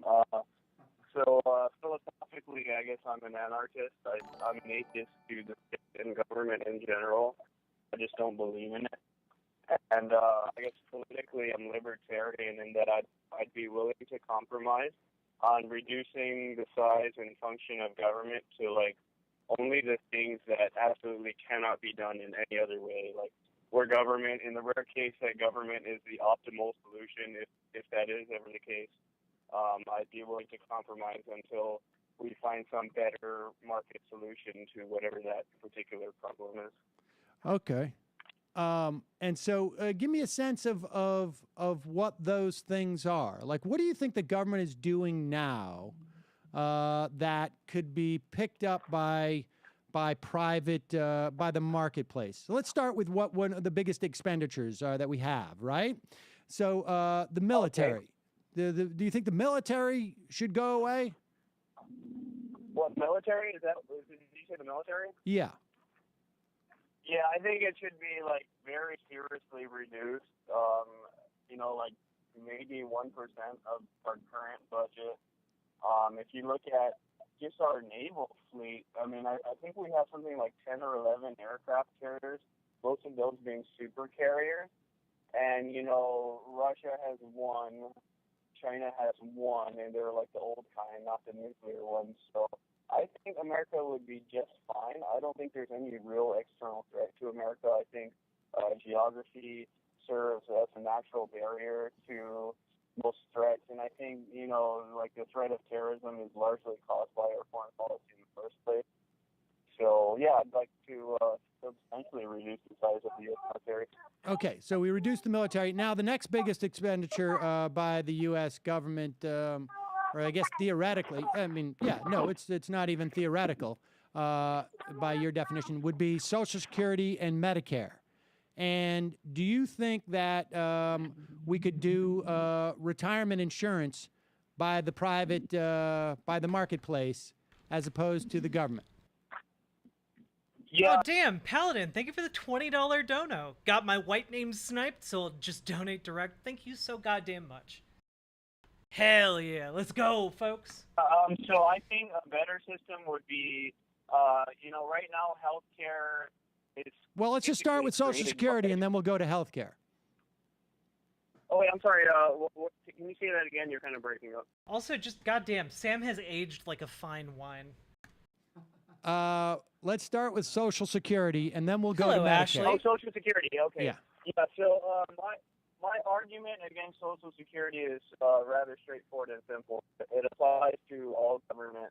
I think in one of your videos once you mentioned that Social Security is like the best thing that government does, or maybe something along those lines. It's been the most successful. Hold on for a second. It's been, in my estimation, one of, if not the most successful government program that we have had in terms of reducing old age poverty, and it's also one of the most popular. Okay, yeah, sure. So, like, even if we just give rough estimates. Yes, one hand wonder. Sam Cedar does in fact count as a DILF. Okay, a daddy I'd like to fuck. Okay, he does fall into that category as he is in fact an actual daddy. So yes, very technically speaking, he falls into that category. Not for all people, but for a sizable chunk of the population. Like Social Security, Daddy. That's the thing that justifies government, I guess. Just that's one example. There is actually no government program that I can point to or look at and say, hey, this government program is so great, it somehow justifies the Vietnam War or the Iraq War or among the various wars that I'm cis and I agree believe, he's hot. The government does Thank such you, incredible Finvar. evil that no program. I'm 99% good Sapphic, can ever justify 1% the incredible Cedar. evil. Well, wait Yeah, a second. true. Didn't you? I'm sorry. I'm confused. I'm confused. Didn't you start this by saying that you're the type of libertarian who is willing to have some government programs as long as it's the minimal amount, the things that the market can't do better than government? So this. What you're talking about, your anarchism. I don't want to get in this argument about like you think there should be no governments, and because if they do, the amount of evil they do does not justify their existence whatsoever. But you've already started. Ooh, Holly Holmes, Christoph Waltz does fall into the very specific category. Like Christoph Waltz also lands in the same category as Sam Cedar of men who just age very, very well. Started this by explaining to me that you're the type of libertarian who's willing to make that compromise and have some government. So you don't need to tell me about how you don't think there should be any government. Right now, we're discussing how you started this, which is that you think there should be some government. Sure. And I'm asking you, I'm going line by line as to the biggest expenditures of this government. I'm asking you. We've heard what you said about the military. We should drastically reduce it. I think you and I are at least have some measure of agreement on that. Now I'm asking you about Social Security, and your answer is not that because of what we did in Vietnam we shouldn't have Social Security. Your answer is what? Should we keep it or not? Yeah, so I would be willing to say that, yeah, sure, let's keep Social Security, I guess, until we can find a better solution. I believe a better solution is certainly possible through the market. I think Social Security... Well, give me a sense of what that is. It's not the 401k, because that's been an unmitigated disaster. No, I definitely wouldn't call 401k a better alternative. My view is that just through raw market forces, wealth naturally increases over time, and what we're doing right now is reducing scarcity through technology. I believe the cost of everything is going to go substantially down in the future, just through economies of scale and things like that. I think even buying a home will be pretty cheap, and I think a lot of things in the future are going to be automated. And when we get to the point, why do all of these, a lot of things in the future will be automated, guys? Why do they all think it's going to happen, within any kind of reasonable timeline? When we, okay, but let's talk about, until we get to the Jetsons level and all of the largest source of wealth that Americans have is their homes. So if the homes go down in value significantly, we're going to need even more Social Security, frankly, from the government, it seems to me. But so Social Security we keep. What about Medicare? God, I love Sam just shitting on these guys. It's amazing. It's very cathartic. I haven't really put too much thought into Medicare. My view is that all healthcare in America is totally overpriced, and that's mostly because of government regulations. Really? I think how does that work? Yeah. I think a better model would be like the Surgery Center of Oklahoma, where you have price displaying companies. Like you walk in there and you need surgery on your wrist or whatever it is. And they say, okay, well, that's going to cost this amount. They don't have this secret pricing system that depends on which insurance company that you have. What government regulation? So Jessica the Black, the trick that they pull, or the deliberately cultivated ignorance that they propagate, is that government regulation unbalances the market, and that if left to its own devices, the market would simply compete out any of the bad actors. Any organization that would take advantage of their customers would ultimately fail, of course, and thus the market would self-regulate, and that's how less regulation would help. They view the regulations currently put on the market and on companies as the unbalancing factor, What government regulation causes secret pricing? For one example is Medicare. They're very known to overpay, and all insurance companies Actually, no. in general. You got to brush up on your Medicare. Medicare is Sarah Scorpion, I had a really interesting interaction with a libertarian type on Twitter a few days ago, who just didn't understand, like his argument was essentially that raising the minimum wage would put small businesses out of commission because they wouldn't be able to compete with large businesses coming in who are able to pay a higher minimum wage. And what he didn't really understand was that corporate consolidation of small business in rural America has been an ongoing process for the last 70 years, 80, 90 years even. It's been a long and ongoing process, and it's basically the foundation of Walmart's business model. The basic premise of Walmart's business model is they open a new store in a small rural town, and basically they underprice all of their competition. They pay their workers a bit better. They snipe the workers. They poach the customers. And then once all of the mom and pop operations are out of business, they jack up the prices and they lower the pay for the workers. That's how it goes, because they have enough money and enough power to be able to do that and outlast any kind of small operation. And so the libertarian understanding of this is so simplistic that they don't understand that corporate consolidation isn't a feature of oh, well, Walmart is just rigging the regulations in their favor. They don't understand that. They don't understand that Walmart is working as capitalism intends. Walmart is leveraging the economies of scale. They are then using that to mass produce cheap goods and mass distribute those cheap goods, and then they are able to undercut their competition. And that's not a problem that goes away because you lower the minimum wage or get rid of the minimum wage altogether. So if that's a process that's going to go on either way, then yeah, you should raise the minimum wage so at least the people who are being paid a livable wage. Actually far more not only efficient in terms of delivering it's a feature, insurance, a system. Far more so than the private market, but it actually is the single greatest source of any type of price controls because it puts downward pressure on prices because they can group negotiate.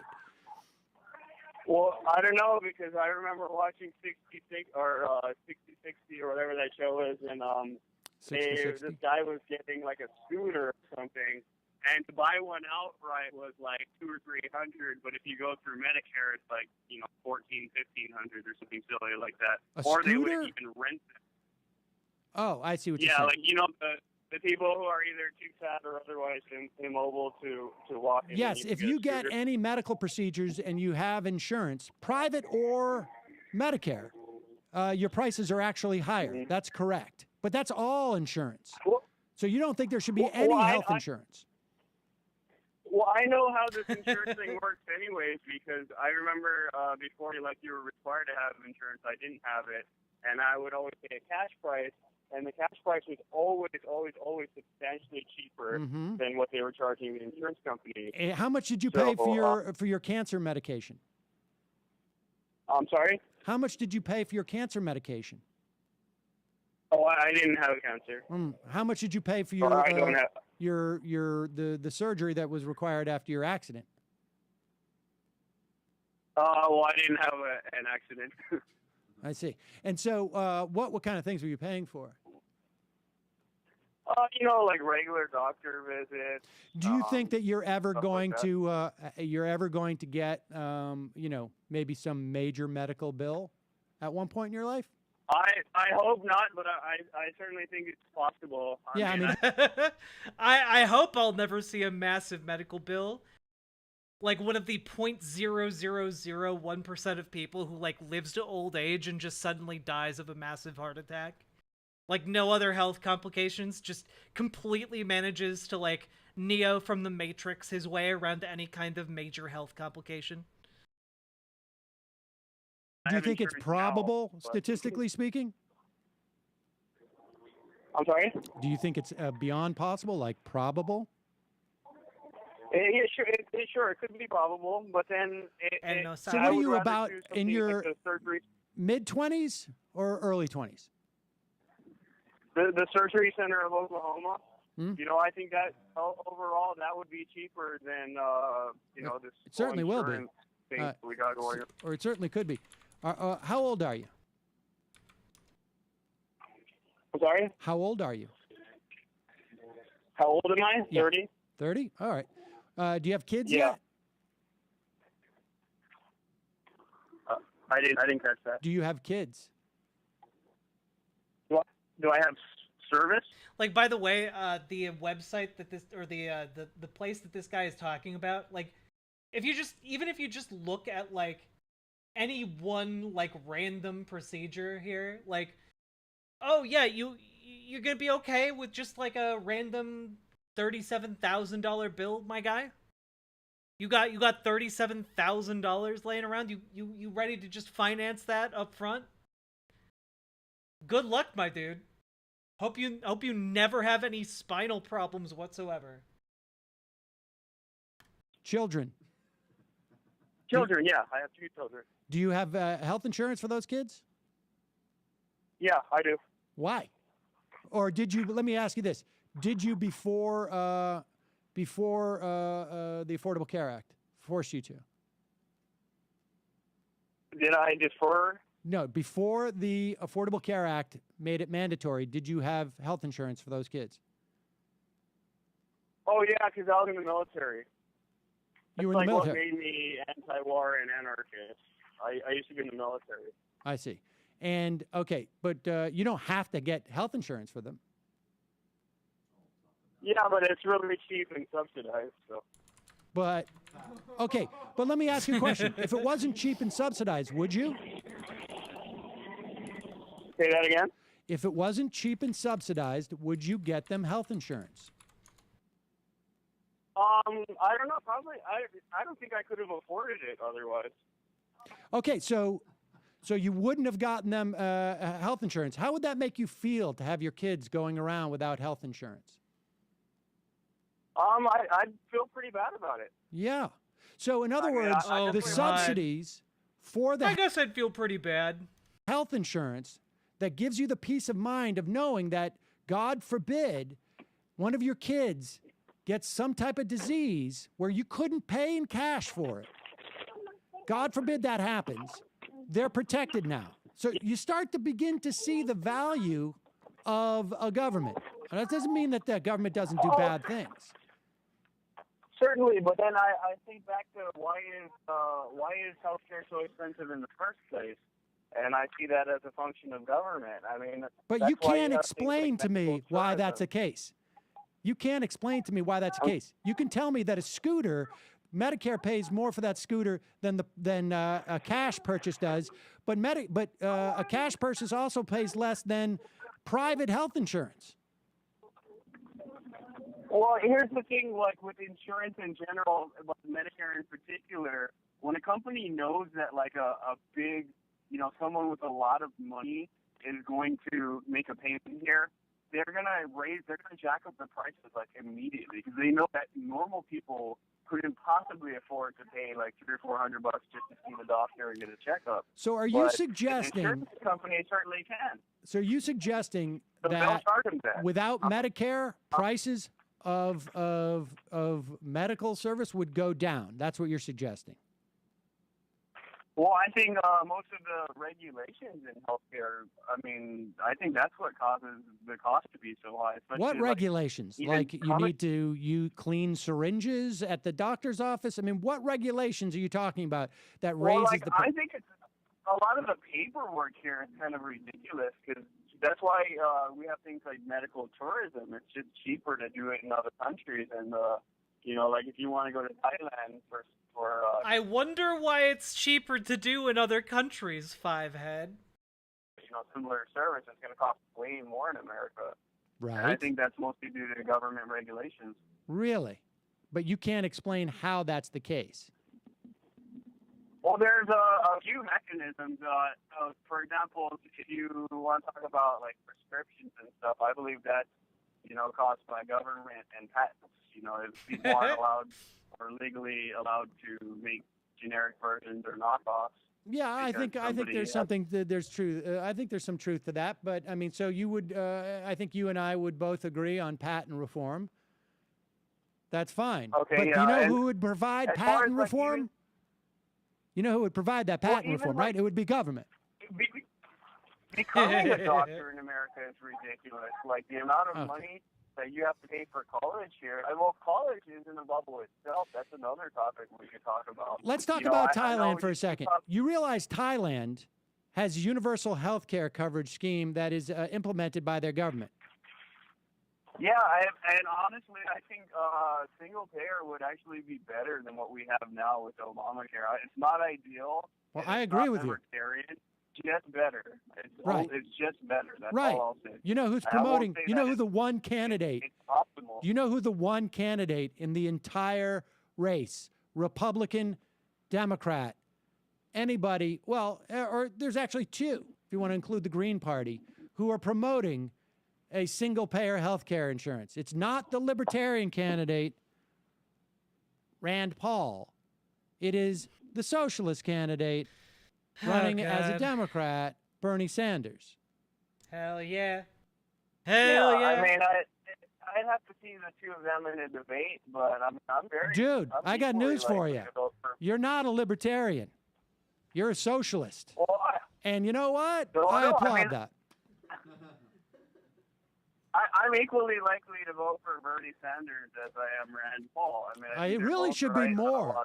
It really should be more because you don't have an issue. It's not a question of you thinking the market can do better. Why would you support single payer? That's the least market-oriented approach of healthcare, which is the largest sector. Nah, Lily Love Stuff. This is from like 6 years ago. Of our, well, not the largest, but I think probably number 2 or 3 in terms of our government expenditures. Well, because I think the system we have now distorts the market too much that single payer would almost be... See, I told you guys. That's exactly what libertarians talk about. It's all the government regulations distorting the market. Better. Right. Because basically what we have right now is corporatism. It's just a handout to the insurance companies who now... Corporatism is capitalism. Anytime anyone ever says it's corporatism, that's just capitalism. That's just capitalism on a developed scale, okay? Any company that has sufficient power will attempt to utilize and co-opt the regulations and laws of any jurisdiction they are located in to be beneficial to itself. That's how it works. Companies will routinely break the law if the fine for breaking the law is less than the profit that they make from doing it. Like, it's just capitalism. Also, very knifey duck. Thank you for gifting Lily Love Stuff a sub. Your name is White. Your name is White. Ifeeks. They have all these extra new customers I agree. that they can for money. Corporatism doesn't go away with a smaller government. Yes, it becomes more prominent. Single payer is better than corporatism, sure, but it's not better than capitalism.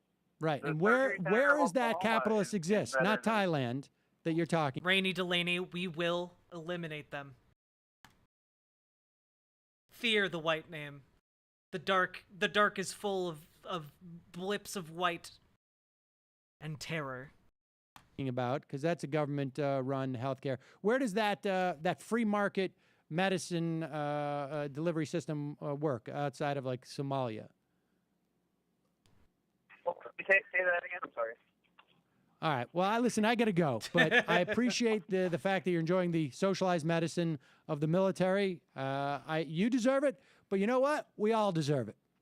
And so, but thanks for calling. Well, no, I don't think that the military should be the size that it was. Like, I don't think I ever should have been in the military at all. I agree. what I just was. People make mistakes, I guess. Yeah, I'm not blaming you for I it. wasn't an anarchist when I signed up. Okay. I think the Afghanistan war kind of created that in me. Well, Sam's just like, please leave, please, for the love of God. The government as mostly evil. I don't see how anyone could possibly justify the existence of government after knowing all the bad things that they do. Well, government's made up of people. All of it is made up of people. And so by the same principle, people are evil.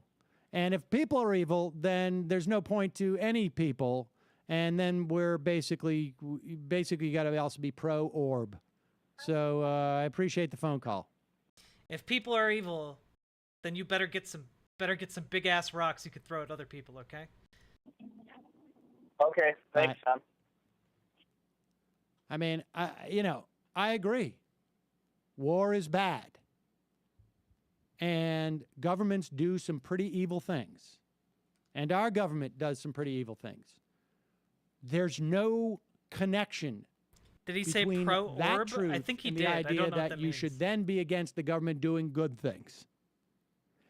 And if you don't think that government can do any good things, you have to believe that Social Security is a bad thing. In which case, you would support... It's true. I am pro-orb. Everyone deserves their own orb with which they can bludgeon everyone else to death with, okay? Orbs for all. The ending of Social Security, which this guy didn't. If you think that government cannot do good things, you can't possibly say,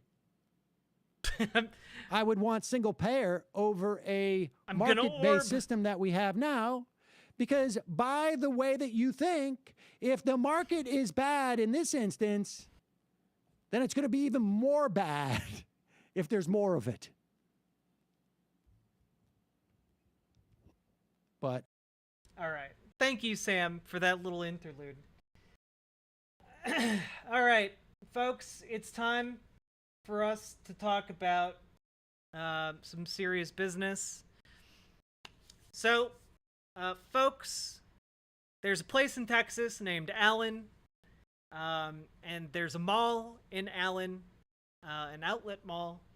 And the other day, a young man with what appears to have been an assault rifle of some kind, opened fire and just massacred 9 people. I believe the death toll is up to 9 at this point. Injured quite a few others. Many of those who died were children. And it's just overall horrific. And I'm going to be doing my best not to show any of the footage from the shooting, but we do need to talk about it because it's a really big deal. It's another one of the most heartbreaking tragedies in our country, occurring again and again and again. And conservatives just won't do anything about it. And frankly, the liberals in our system aren't doing anything about it, and it's frustrating as hell. But here's a wrap-up of what we know so far from a local television news station located in Texas. Let's go. Now let's get to our team coverage on the tragedy in Allen. This all happened at the popular premium outlets about 30 miles north of Dallas. Breaking news anchor Megan Mitchell is there to begin our coverage. Megan? You, and I'm actually looking just past the camera here at 75, and you can see that there are a number of commuters that are picking up. Of course, Seisha just going over your traffic, and I think that's the first time since Saturday that we're starting to see that routine. People going to work, people going back to school since this shooting on Saturday, and it's a bleak reminder here that the families of 8 people are not going back to their normal routine. So let's bring you through how this started. On Saturday, a gunman opened fire here at Allen Premium Outlets. Police say 33-year-old Mauricio Garcia, began shooting at this outdoor mall, killing 8 people with an AR-15 in moments. 7 others were hurt, all between the ages of 5 and 61 years old. 3 people, by the way, are still in critical condition. Now, police say that an armed officer at this mall chased down and killed the shooter, while witnesses describe chaos of people pouring out of stores, running to meet family and loved ones. You know, we're also hearing stories of folks who went into survival mode and protecting themselves or protecting their loved ones after, of course, a year of close to 200 mass shootings so far in 2023. Now, overnight, we have new surveillance video. This shows a Fatburger worker leading customers into a service corridor for safety, and these employees at Wetzel's Pretzels taking cover. I hid behind a freezer, and everybody thought that we were doomed. Now, I would be, it'd be poor form of me to say that the Republican solution to this is that every Wetzel's Pretzels employee should have a gun. In an effort to mock the conservative position on this issue. Unfortunately, the conservative position on this issue is essentially that, yes, in fact, Wetzel's Pretzels workers should indeed have guns. These 2 young boys should be armed. Let me just bring this up real quick.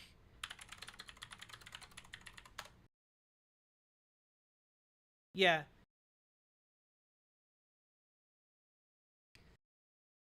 Fox News guests answered to mass shootings, plan to kill everyone you meet. When asked how Americans should respond to increasing gun violence, Alex Coker suggested that everyone should be prepared to kill.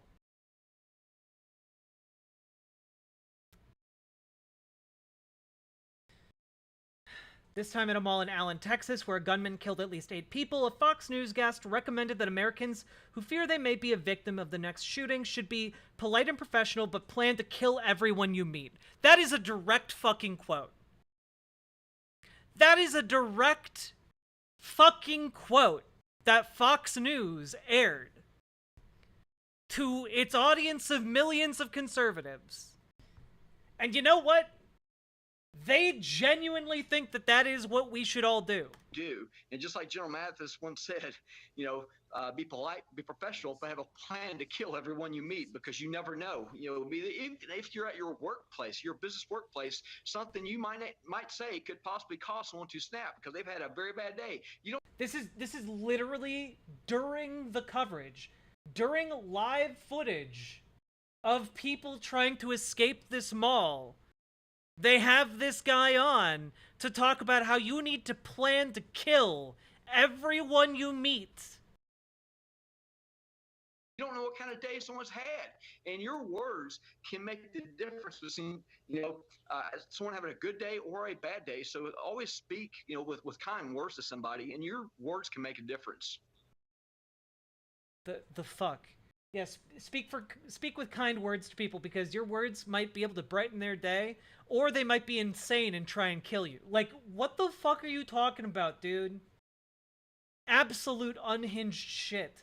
Like my initial gut reaction to joke about this horrible tragedy was actually underselling the conservative position on this, which is fucking insane. Everybody thought that we were doomed. And you can actually see that memorial behind me is growing since yesterday when we brought you this memorial yesterday on WFAA. Let's go now to Suzanne Bruner, who actually has more on the victims in this case and what we're learning about how the community is coming together. Suzanne?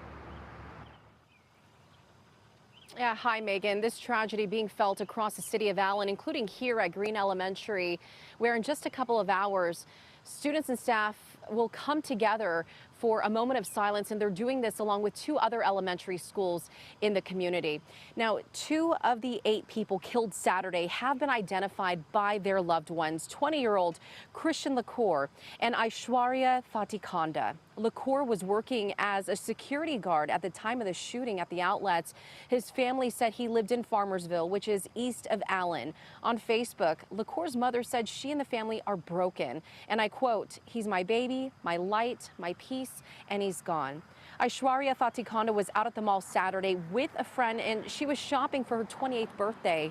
Her friend is stable at Medical City McKinney. And a family representative said Thatikonda was an engineer who lived in McKinney, and her friends describe her as friendly and lovable. They're really in shock, and we were all hoping that we are going to have some hope we'll be able to find her alive. And as you can see here, a lot of people showed up to Sun Creek United Methodist Church for a vigil last night. There, Pastor Barry Hughes wanted to provide a space for folks to feel peace and to hear words of encouragement and to learn ways to take action. And there, they also encouraged members to call their representatives to talk about their thoughts on gun violence, and they also provided mental health resources. Here in Collin County, there will be counseling services for those who are affected by the shooting, and counselors will be on site here at Green Elementary School today, and they will also be at all the other schools across the city to help students and staff. Megan? Yeah, and you know, folks we talked with here, Suzanne, say that this has become all too normal in America, right? And I think even within the last couple months, we can see that normalcy getting even worse. I mean, we are seeing mass shooting after mass shooting. The latest, of course, here in our area. And I think the main question is, why is this happening? And that's where investigators come in. I don't think there's really a question of why it's happening, though. I think we know why. It's because so many people have such easy access to guns. We kind of know that that's why it's happening. It's the main thing that differentiates the United States from most other countries in regards to, like, gun violence. So we kind of know why it's happening, don't we? Yeah, and 24 hours ago at this time, we knew nothing about the shooter. We did not have that memorial behind me. This morning, quite a bit different, that memorial overflowing. We also have a lot more details about who the shooter was and also some possible motivations. Texas DPS identified that shooter as 33-year-old Mauricio Garcia. WFAA did obtain a search warrant that said several handguns, long guns, and ammunition were found inside the Dodge Charger that he drove here to the outlet mall. We could see police looking through that vehicle from our chopper on the day of the shooting. Within hours of the shooting, though, investigators were at a home in Northeast Dallas talking to the shooter's parents, and also at a Budget Suites hotel room in Dallas where Garcia listed his address. Employees at the hotel confirmed that, yes, he was living there. Now, no word yet on what additional evidence they may have found, but sources for both WFAA and ABC News say that Garcia served in the Army until 2008, when his service ended due to mental health concerns. These same sources say that he's voiced extremist views and a dislike for people of color and Jewish people, but he did not have a criminal history. Federal agents, when they search through that hotel room, they're trying to get their hands on as many of Garcia's belongings as they can. They're hoping that that contains some kind of evidence that gives them a hint as to his motivations or any planning that went into this attack. Now, coming up in 30 minutes, I mentioned that they were at his parents' home. We were in that neighborhood as well while they were talking to them. We talked to some of the neighbors. They gave us an idea of what Garcia's life was like leading up to this attack. So we'll talk about that in 30 minutes, Megan. Absolutely, Chris. And, you know, I think one of the things I want to mention is the fact that here at WFAA, I mean, so much of the information that we're getting is from sources from the police department, but also people right here, witnesses from the scene. And so we're really hoping to get more information. Just within the last 30 minutes, we reached out to the Dallas Police Department, who's the primary source and primary organization investigating this crime, on if they can give us a press conference, an interview, anything, just to get more information, because we have not had one of those since this happened more than 40 hours ago. Back to you. Yeah, Punky Gal, not gonna lie, I don't care. I don't care about tattoo artists, okay? Tattoo artists are free to be big, giant pieces of shit. I don't care. I do care about neo-Nazis doing violence, though. I do in fact care about that. And we're not talking about the tattoo artist. We're going to be talking about the neo-Nazi piece of shit who did this in a bit here, okay? Yeah, like there are so many just horrible stories coming out of this. 6-year-old boy survives after mother, father, and 3-year-old brother all slain in Allen Mall shooting. Just Cindy and Q Cho, alongside their 3-year-old son James, were killed. The couple's 6-year-old son William was also injured but survived. He had just celebrated his birthday. 2 other children are among the confirmed deceased. 4th grader Daniela Mendoza and her sister, 2nd grader Sophia, were killed. Their mother, Ilda, remains in critical condition. And this is the 242nd mass shooting of the year, guys. 242nd shooting of the year. Well, yes, when both your parents are murdered and your brother is also murdered, you are probably an orphan, yes.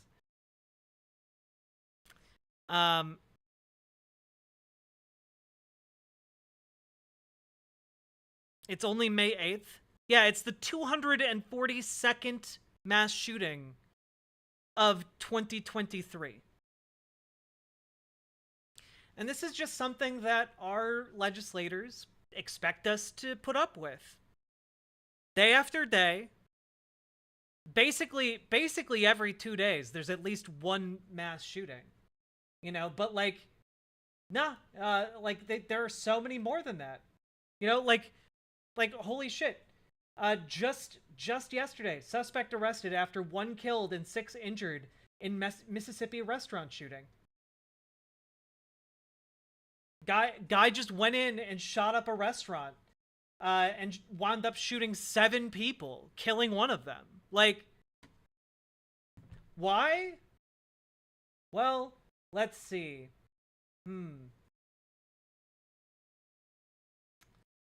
It was just a senseless act.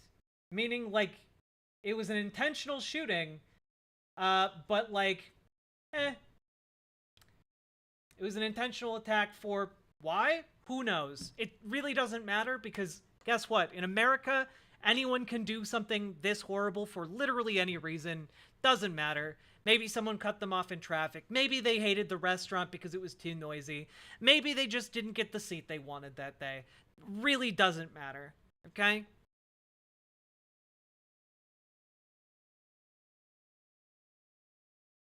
Or, you know what? Hey, look, Dallas train shooting. Texas again. Leaves 1 dead and 2 injured. Suspect arrested. Just several people getting shot being on the train or around the train. Why? Well, looks like just 'cause 2 people got into an argument. Yep. 2 people got into an argument. 1 of them was shot. Bystander was shot.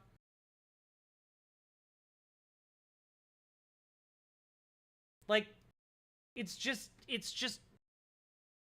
that's from just today, chat. Like, it's wild and it's heartbreaking and senseless and there's no reason for us to allow this. And if we had any desire to stop this on a realistic level, we could do that. We could institute a federal, like, gun buyback program that would basically allow the US government to step in and remove guns from circulation by buying them from individuals. Okay? We could do that. We could remove guns from circulation and make it harder for people to get their hands on these things. But we don't want to do that. For some reason. Maybe it's because of the gun lobby. Maybe it's just because the conservative identity at this point is so entrenched on top of the Second Amendment.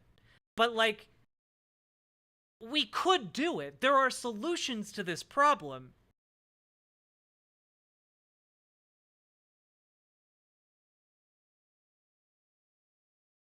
I mean, and there are even, not even like full solutions, but there are things we could do to improve the situation, like banning assault rifles, banning like certain people from getting guns, like domestic abusers, for example. You know, like there are a lot of things we could do that most people would agree on to improve the situation, and we just don't.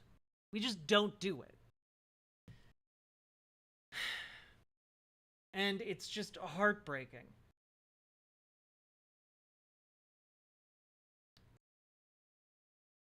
Here's a first responder and the Democrat of Texas, named Stephen Spainhauer, talking about being a first responder to the attack. Are hurting, whose lives have been shattered, and who Sorry, this isn't him yet. Who need and deserve our collective prayers. We will never know how many lives were saved by the swift actions of our first responders. What we do know is that we owe a debt of gratitude to first responders that ran toward the gunfire. You were just listening to sound from the officials that we just heard from in about an hour ago. JD, we know that you spent some time speaking to someone who was there, who gave CPR to some of the victims. Walk us through that.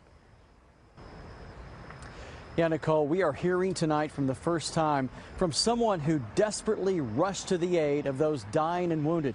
Victims who he says had such horrific injuries, they had to be loaded into police cars because ambulances simply wouldn't have gotten there soon enough. Do you think anybody was saved by your actions? I don't know. I lost 3 people, JD, that there was nothing I could do for. And that's tough. Stephen Spainhauer raced to the Allen Outlet Shopping Center when his son Freddie called just after 3:30 to say there had been shots fired outside the H&M store where he worked. When I heard those shots and then when the multiple shots happened, my heart just immediately just dropped. And I was on the phone with 911 and I was telling them, we have a mass casualty incident. Spainhauer says he got there before any first responders, and while a handful of people around him recorded videos of the bodies on the ground, he tried to save lives.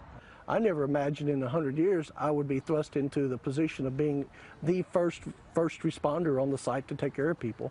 Spainhauer says despite applying CPR, at least 3 of the victims could not be saved. The first girl I walked up to was crouched down, covering her head in the bushes, so I felt for her pulse, pulled her head to the side, and she had no face. But Spainhauer says he found a child that survived, while covered by his protective mother who died. And so when I rolled the mother over, he came out, and I asked him, are you okay? And he said, you know, my mom is hurt, my mom's hurt. So rather than traumatize him anymore, I put him around the corner, set him down. He was covered from head to toe like somebody had poured blood on him. It's that awful image that Spainhauer and others who witnessed the horror will be haunted by for the rest of their lives. No one can see what they saw today and not be affected by it. It's not a situation that I would wish upon anybody, JD. It's just unfathomable to see the carnage. It's tough when you see a family that's out shopping, having fun, get wiped off the face of the earth because somebody with a gun has some other type of issue. And Spainhauer's son says that 2 other people who were customers inside that H&M store were also wounded. Spainhauer says that he personally saw at least 7 people who were wounded or were killed. Nicole and Steve, back to you. JD, we just actually did a story not too long ago about people knowing how to do CPR. So when you hear someone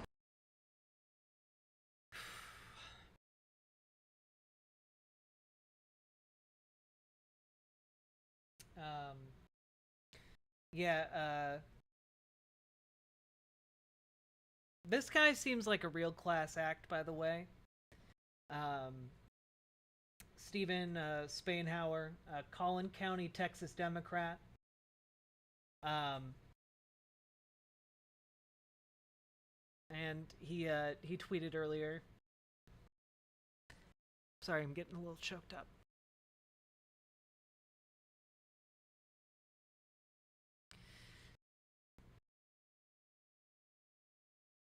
I only saw suffering and tried to stop it, saw despair and tried to comfort, hopelessness and tried to give hope. Anyone can do that. Everyone should. You know? And that's really kind of the important thing here. Like, any one of you are capable of doing what he did that day, which is the right thing. You know, you see people hurting, you go in there and you try and stop the hurt. You try and be, you know, as Mr. Rogers would say, one of the helpers. You know, you go in there, you try your best to do that CPR that you learned how to do. You check for pulses, you try and get those kids out of danger. And you do the best you can do. Because none of us get to choose the hand that we were dealt. We just get to choose how we react to it. And I know that that's shitty, and that's just the worst sometimes. But that's the best we can do, you know? And I don't know, but I think that that's something special that we all can do. And it's a lesson that I think applies to politics as well. You know, you see people hurting, you go in and you try your best to be one of the helpers.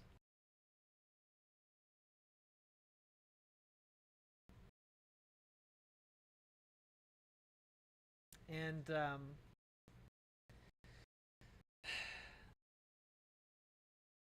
breaking, a witness who performed CPR on victims say at least 3 were dead around him and at least 9 wounded at the scene of Allen Premium Outlets shopping center. He just responds, "I did my best, rescued a blood-soaked 4-year-old from under his mother. I'm heartbroken, but glad my son, who was in H&M, is okay." And just... God.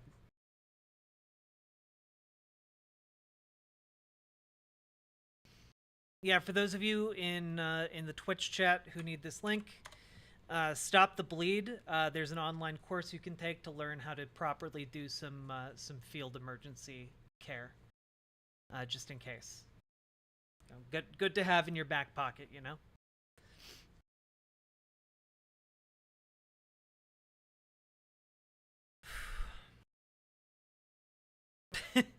Man, in the middle of that, just a transphobe coming in. Wild, huh?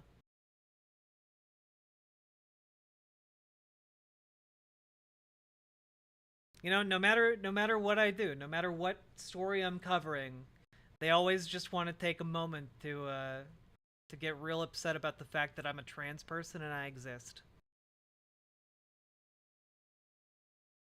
Speaks very poorly of them, in my opinion. But we're getting some more details about the shooter here. And it looks like Texas gunman fantasized over race wars on social media before mass killing. Additionally, looks like he was also an Army officer, or made it through basic, but was eventually terminated because of his documented instabilities.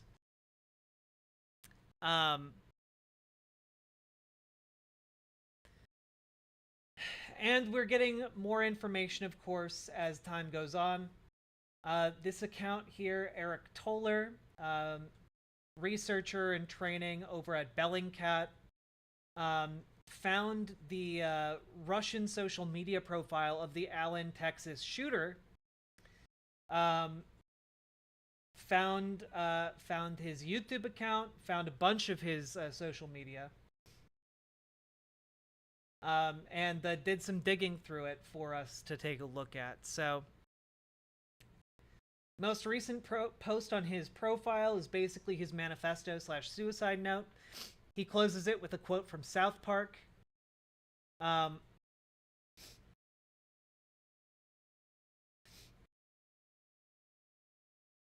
Flashback to I Write OK's Robert Evans. by the way. 2019 Bellingcat article on how mass shootings have been gamified. Due to the Allen shooter talking about getting a decent kill score in Nashville. Like,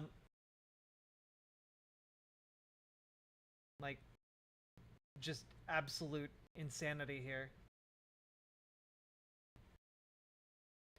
A lot of different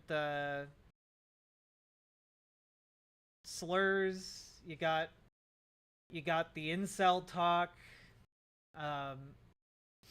I believe FOID stands for femoid. So it's just here's a post from his April 21st. You can see he has a patch here that says RWDS, which stands for Right Wing Death Squad, which is a patch typically associated with Proud Boys and neo-Nazis. Punisher logos. Again, zero recognition that the Punisher would absolutely despise people like this, but go on, I guess. He was trying to be the Zodiac Killer. Okay. His personal politics were very hard to figure out. Here's a selfie pic of his SS tattoos and swastika, along with a Texas tattoo, here's what I think about your diversity, you fucking losers. Yeah, so, no, just absolutely a Nazi. Alan Shooter was apparently a Timcast fan. You can take a look through his social media feed. And, wow, look at that. Look at that. Just a bunch of Timcast IRL videos. Huh. Wild stuff there. Also, Nick Fuentes fan. Just Pearly Things fan, I guess. One of those, Just popping in on everyone's favorite transphobe gay Nazi, Pure coincidence, I'm sure, yeah. Worth noting that the Allen shooter didn't have any friends or groups on his OK profile. He used it like a personal diary. He may have chosen OK because it has virtually zero content moderation. Probably, yeah. Christ just noticed this. He was at the mall where he did the attack 3 weeks prior. He was monitoring the peak visiting times on Google. Yeah.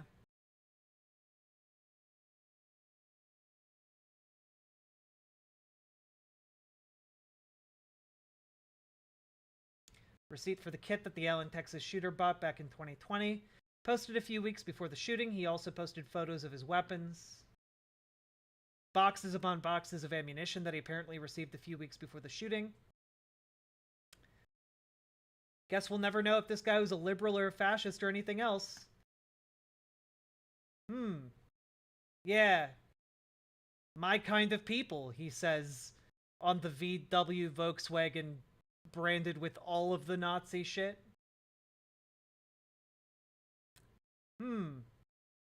Yeah, I wonder what his political leanings were, chat. Maybe he's just a really big World War II reenactor. Just, just only really liked the, a certain side in the World War II reenactment, stuff. Yeah, just a bunch of people in Nazi garb having a fun time. Calling someone a violent incel has lost a lot of meaning in the last few years, with the term being so overused, but yeah, it fits here. I don't want to read this, to be honest with you.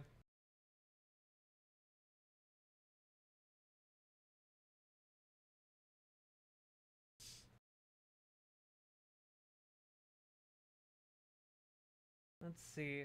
I wonder if the Allen, Texas was a white supremacist, if only there was a post that he made himself where we could find out in context of him being Latino himself. Huh. And he wrote, "It's funny because it's true. I think I'll take my chances with the white supremacist."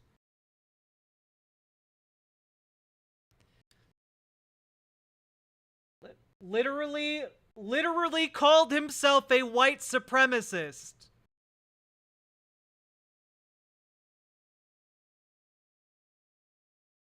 Quite the post where he's openly admiring Hitler. Oh yeah, this is the post that opens with him saying that this post was inspired by libs of TikTok. He then goes on to write, "I had this teacher who was supposed to be a chemistry teacher, but she used the class to promote Jewish mud diversity hippie bullshit. I was just starting to go right wing. She would always say some politically correct crap like, 'We all bleed red,' or 'There's only one human race,' or 'One race, the human race.' I didn't know what to say at the time. I know what I would say now. Animals bleed red, but they're not considered human. Also, this guy couldn't even spell their... Like, that's the fucking thing, right? That's one of the fucking things about these people. They're always like, ah, yes, but you see, I am part of the superior race. I am a member of the Übermensch. And then, like, you look at their fucking manifesto, and their manifesto is like, they never learned which there is the one to use. You know, they never learned how to, like, speak, like, English, but they're, like, telling people to get the fuck out of their country. You know? Like, the fuck you doing, bro? You thought you were such an Übermensch that you had the right to go out and kill 9 people, 8 or 9 people, and wound countless others. And your defense of your actions is to be like basically an illiterate shitheel.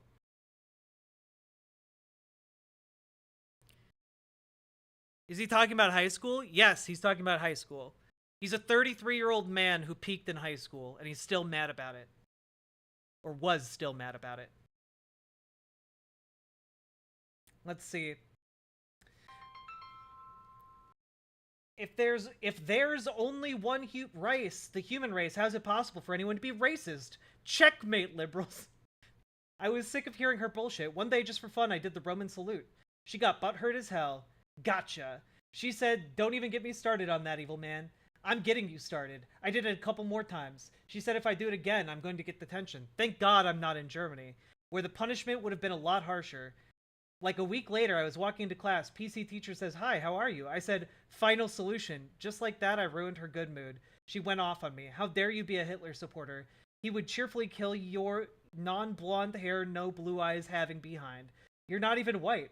Well, he did get Germany out of economic recession. He was the Fuhrer and the Chancellor of the Reich. He was one of history's most powerful men. What's not to like? He would literally have gassed you, bro. Like, why are you standing a guy who would have murdered you? I don't understand the level of self-hatred you have to have. But again, that's all part and parcel with it, right? That's all part and parcel with, like, the white supremacist neo-Nazi ideology. It's a fucking death cult. The more they rope you in, the more you get ready to fucking die. The more you hate yourself, and the more you think your cause is ever righteous, okay? That's what they do. They make you devalue yourself, they make you hate yourself, and then they make you hate other people enough to kill yourself in order to harm them. And that's the entire premise of this fascist ideology, okay?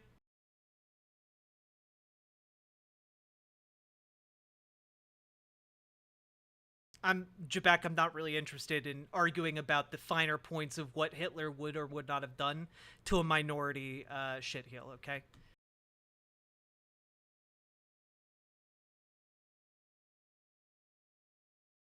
But man, how do fucking creeps like libs of TikTok sleep at night?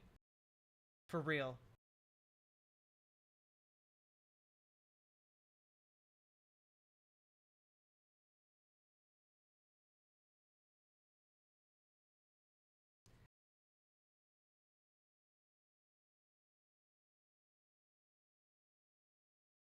Yeah, literally writing posts about how, like, he would say white power to people proudly.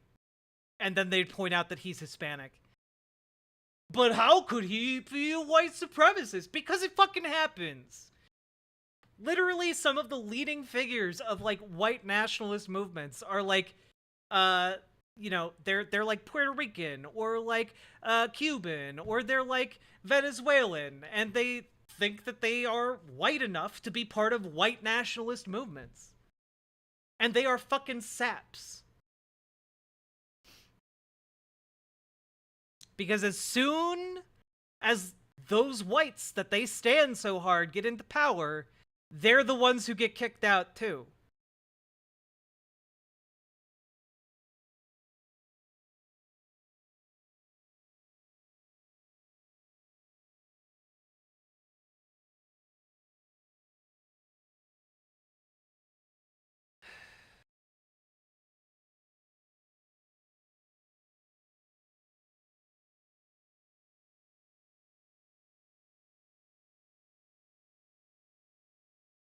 It's fucking sickening.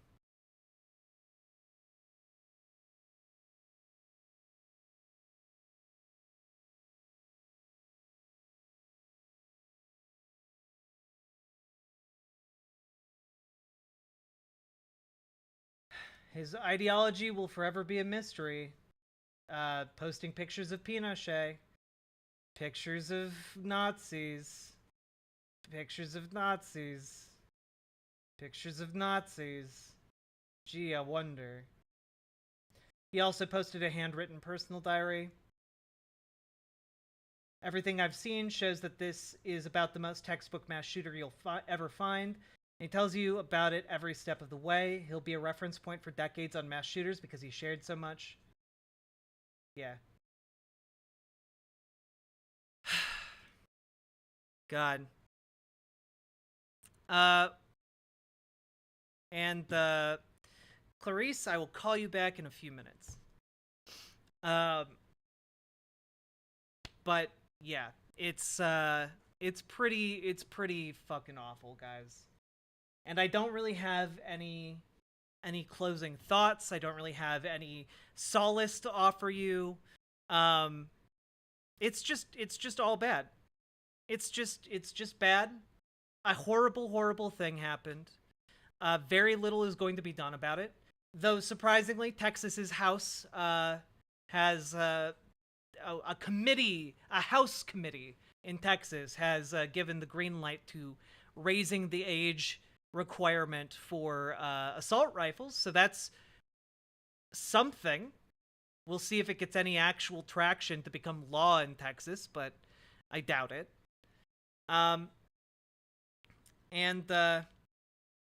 Yeah, it's just horrible. And folks, that's all I got. He was fucking 33. How high could they raise it? Well, that's the thing. The age requirement law was being proposed by victims, the families of victims from the Uvalde massacre. So that just got extra traction from this shooting, but it's not law that would have prevented this one in any way. Yeah. Folks, if any of you have found this show tonight informative or useful or interesting, please consider dropping some subs or donos, because that's literally how I'm able to make this show happen. If you enjoyed it, if you think it's valuable, I know we're ending on kind of a downer of a note, but I would really appreciate any of the support that you guys can send my way, because that is what helps me to get through the week. It's support from you guys. So come on over to riverboat.gg. You can join the on-screen chat. And also, you can make direct donos or gift subs over there, and that would help me immensely.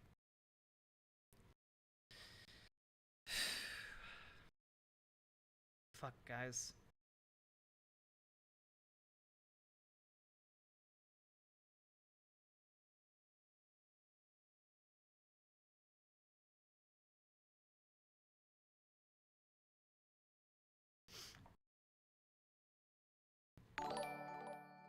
Love is in space. Thank you for the $25 dono. I really, really appreciate that. Thank you so goddamn much.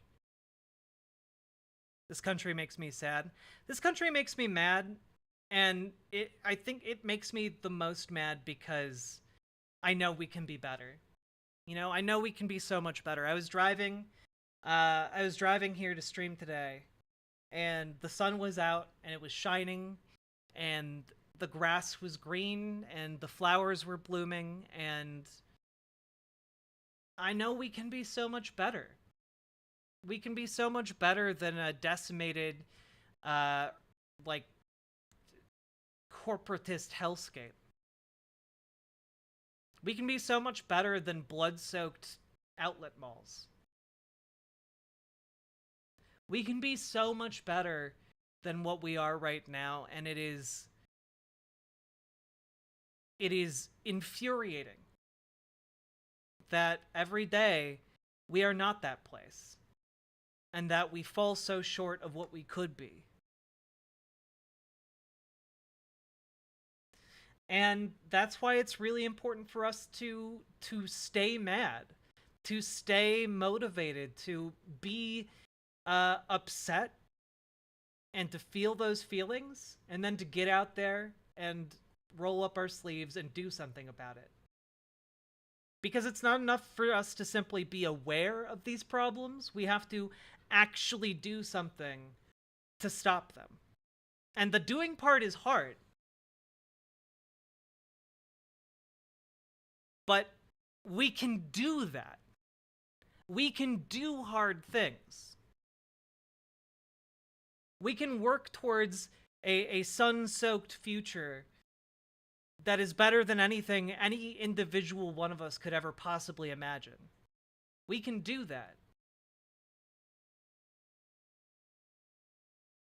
Hundreds of years worth of people labored in far worse conditions than any of us do, under far greater tyrants than any of us do. And they worked together for a cause that they never knew would come to fruition. Whether that was freedom from their oppressors, whether that was freedom from their from the shackles of monarchy, whether it was freedom from the basic feudal system. People had to work for generations to make that happen, and we fucking did it.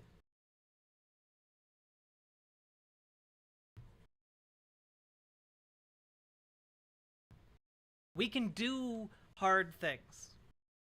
So I hope you will all join me in doing some hard things in the near future. The best time to plant a tree was 10 years ago. The second best time is now. True. And we will continue to fight, and we will continue to win. And we will continue to persevere. So, on that note, good night, everybody. I'm gonna go cuddle my loved ones, and hope y'all have a good one, okay? Good night, peeps.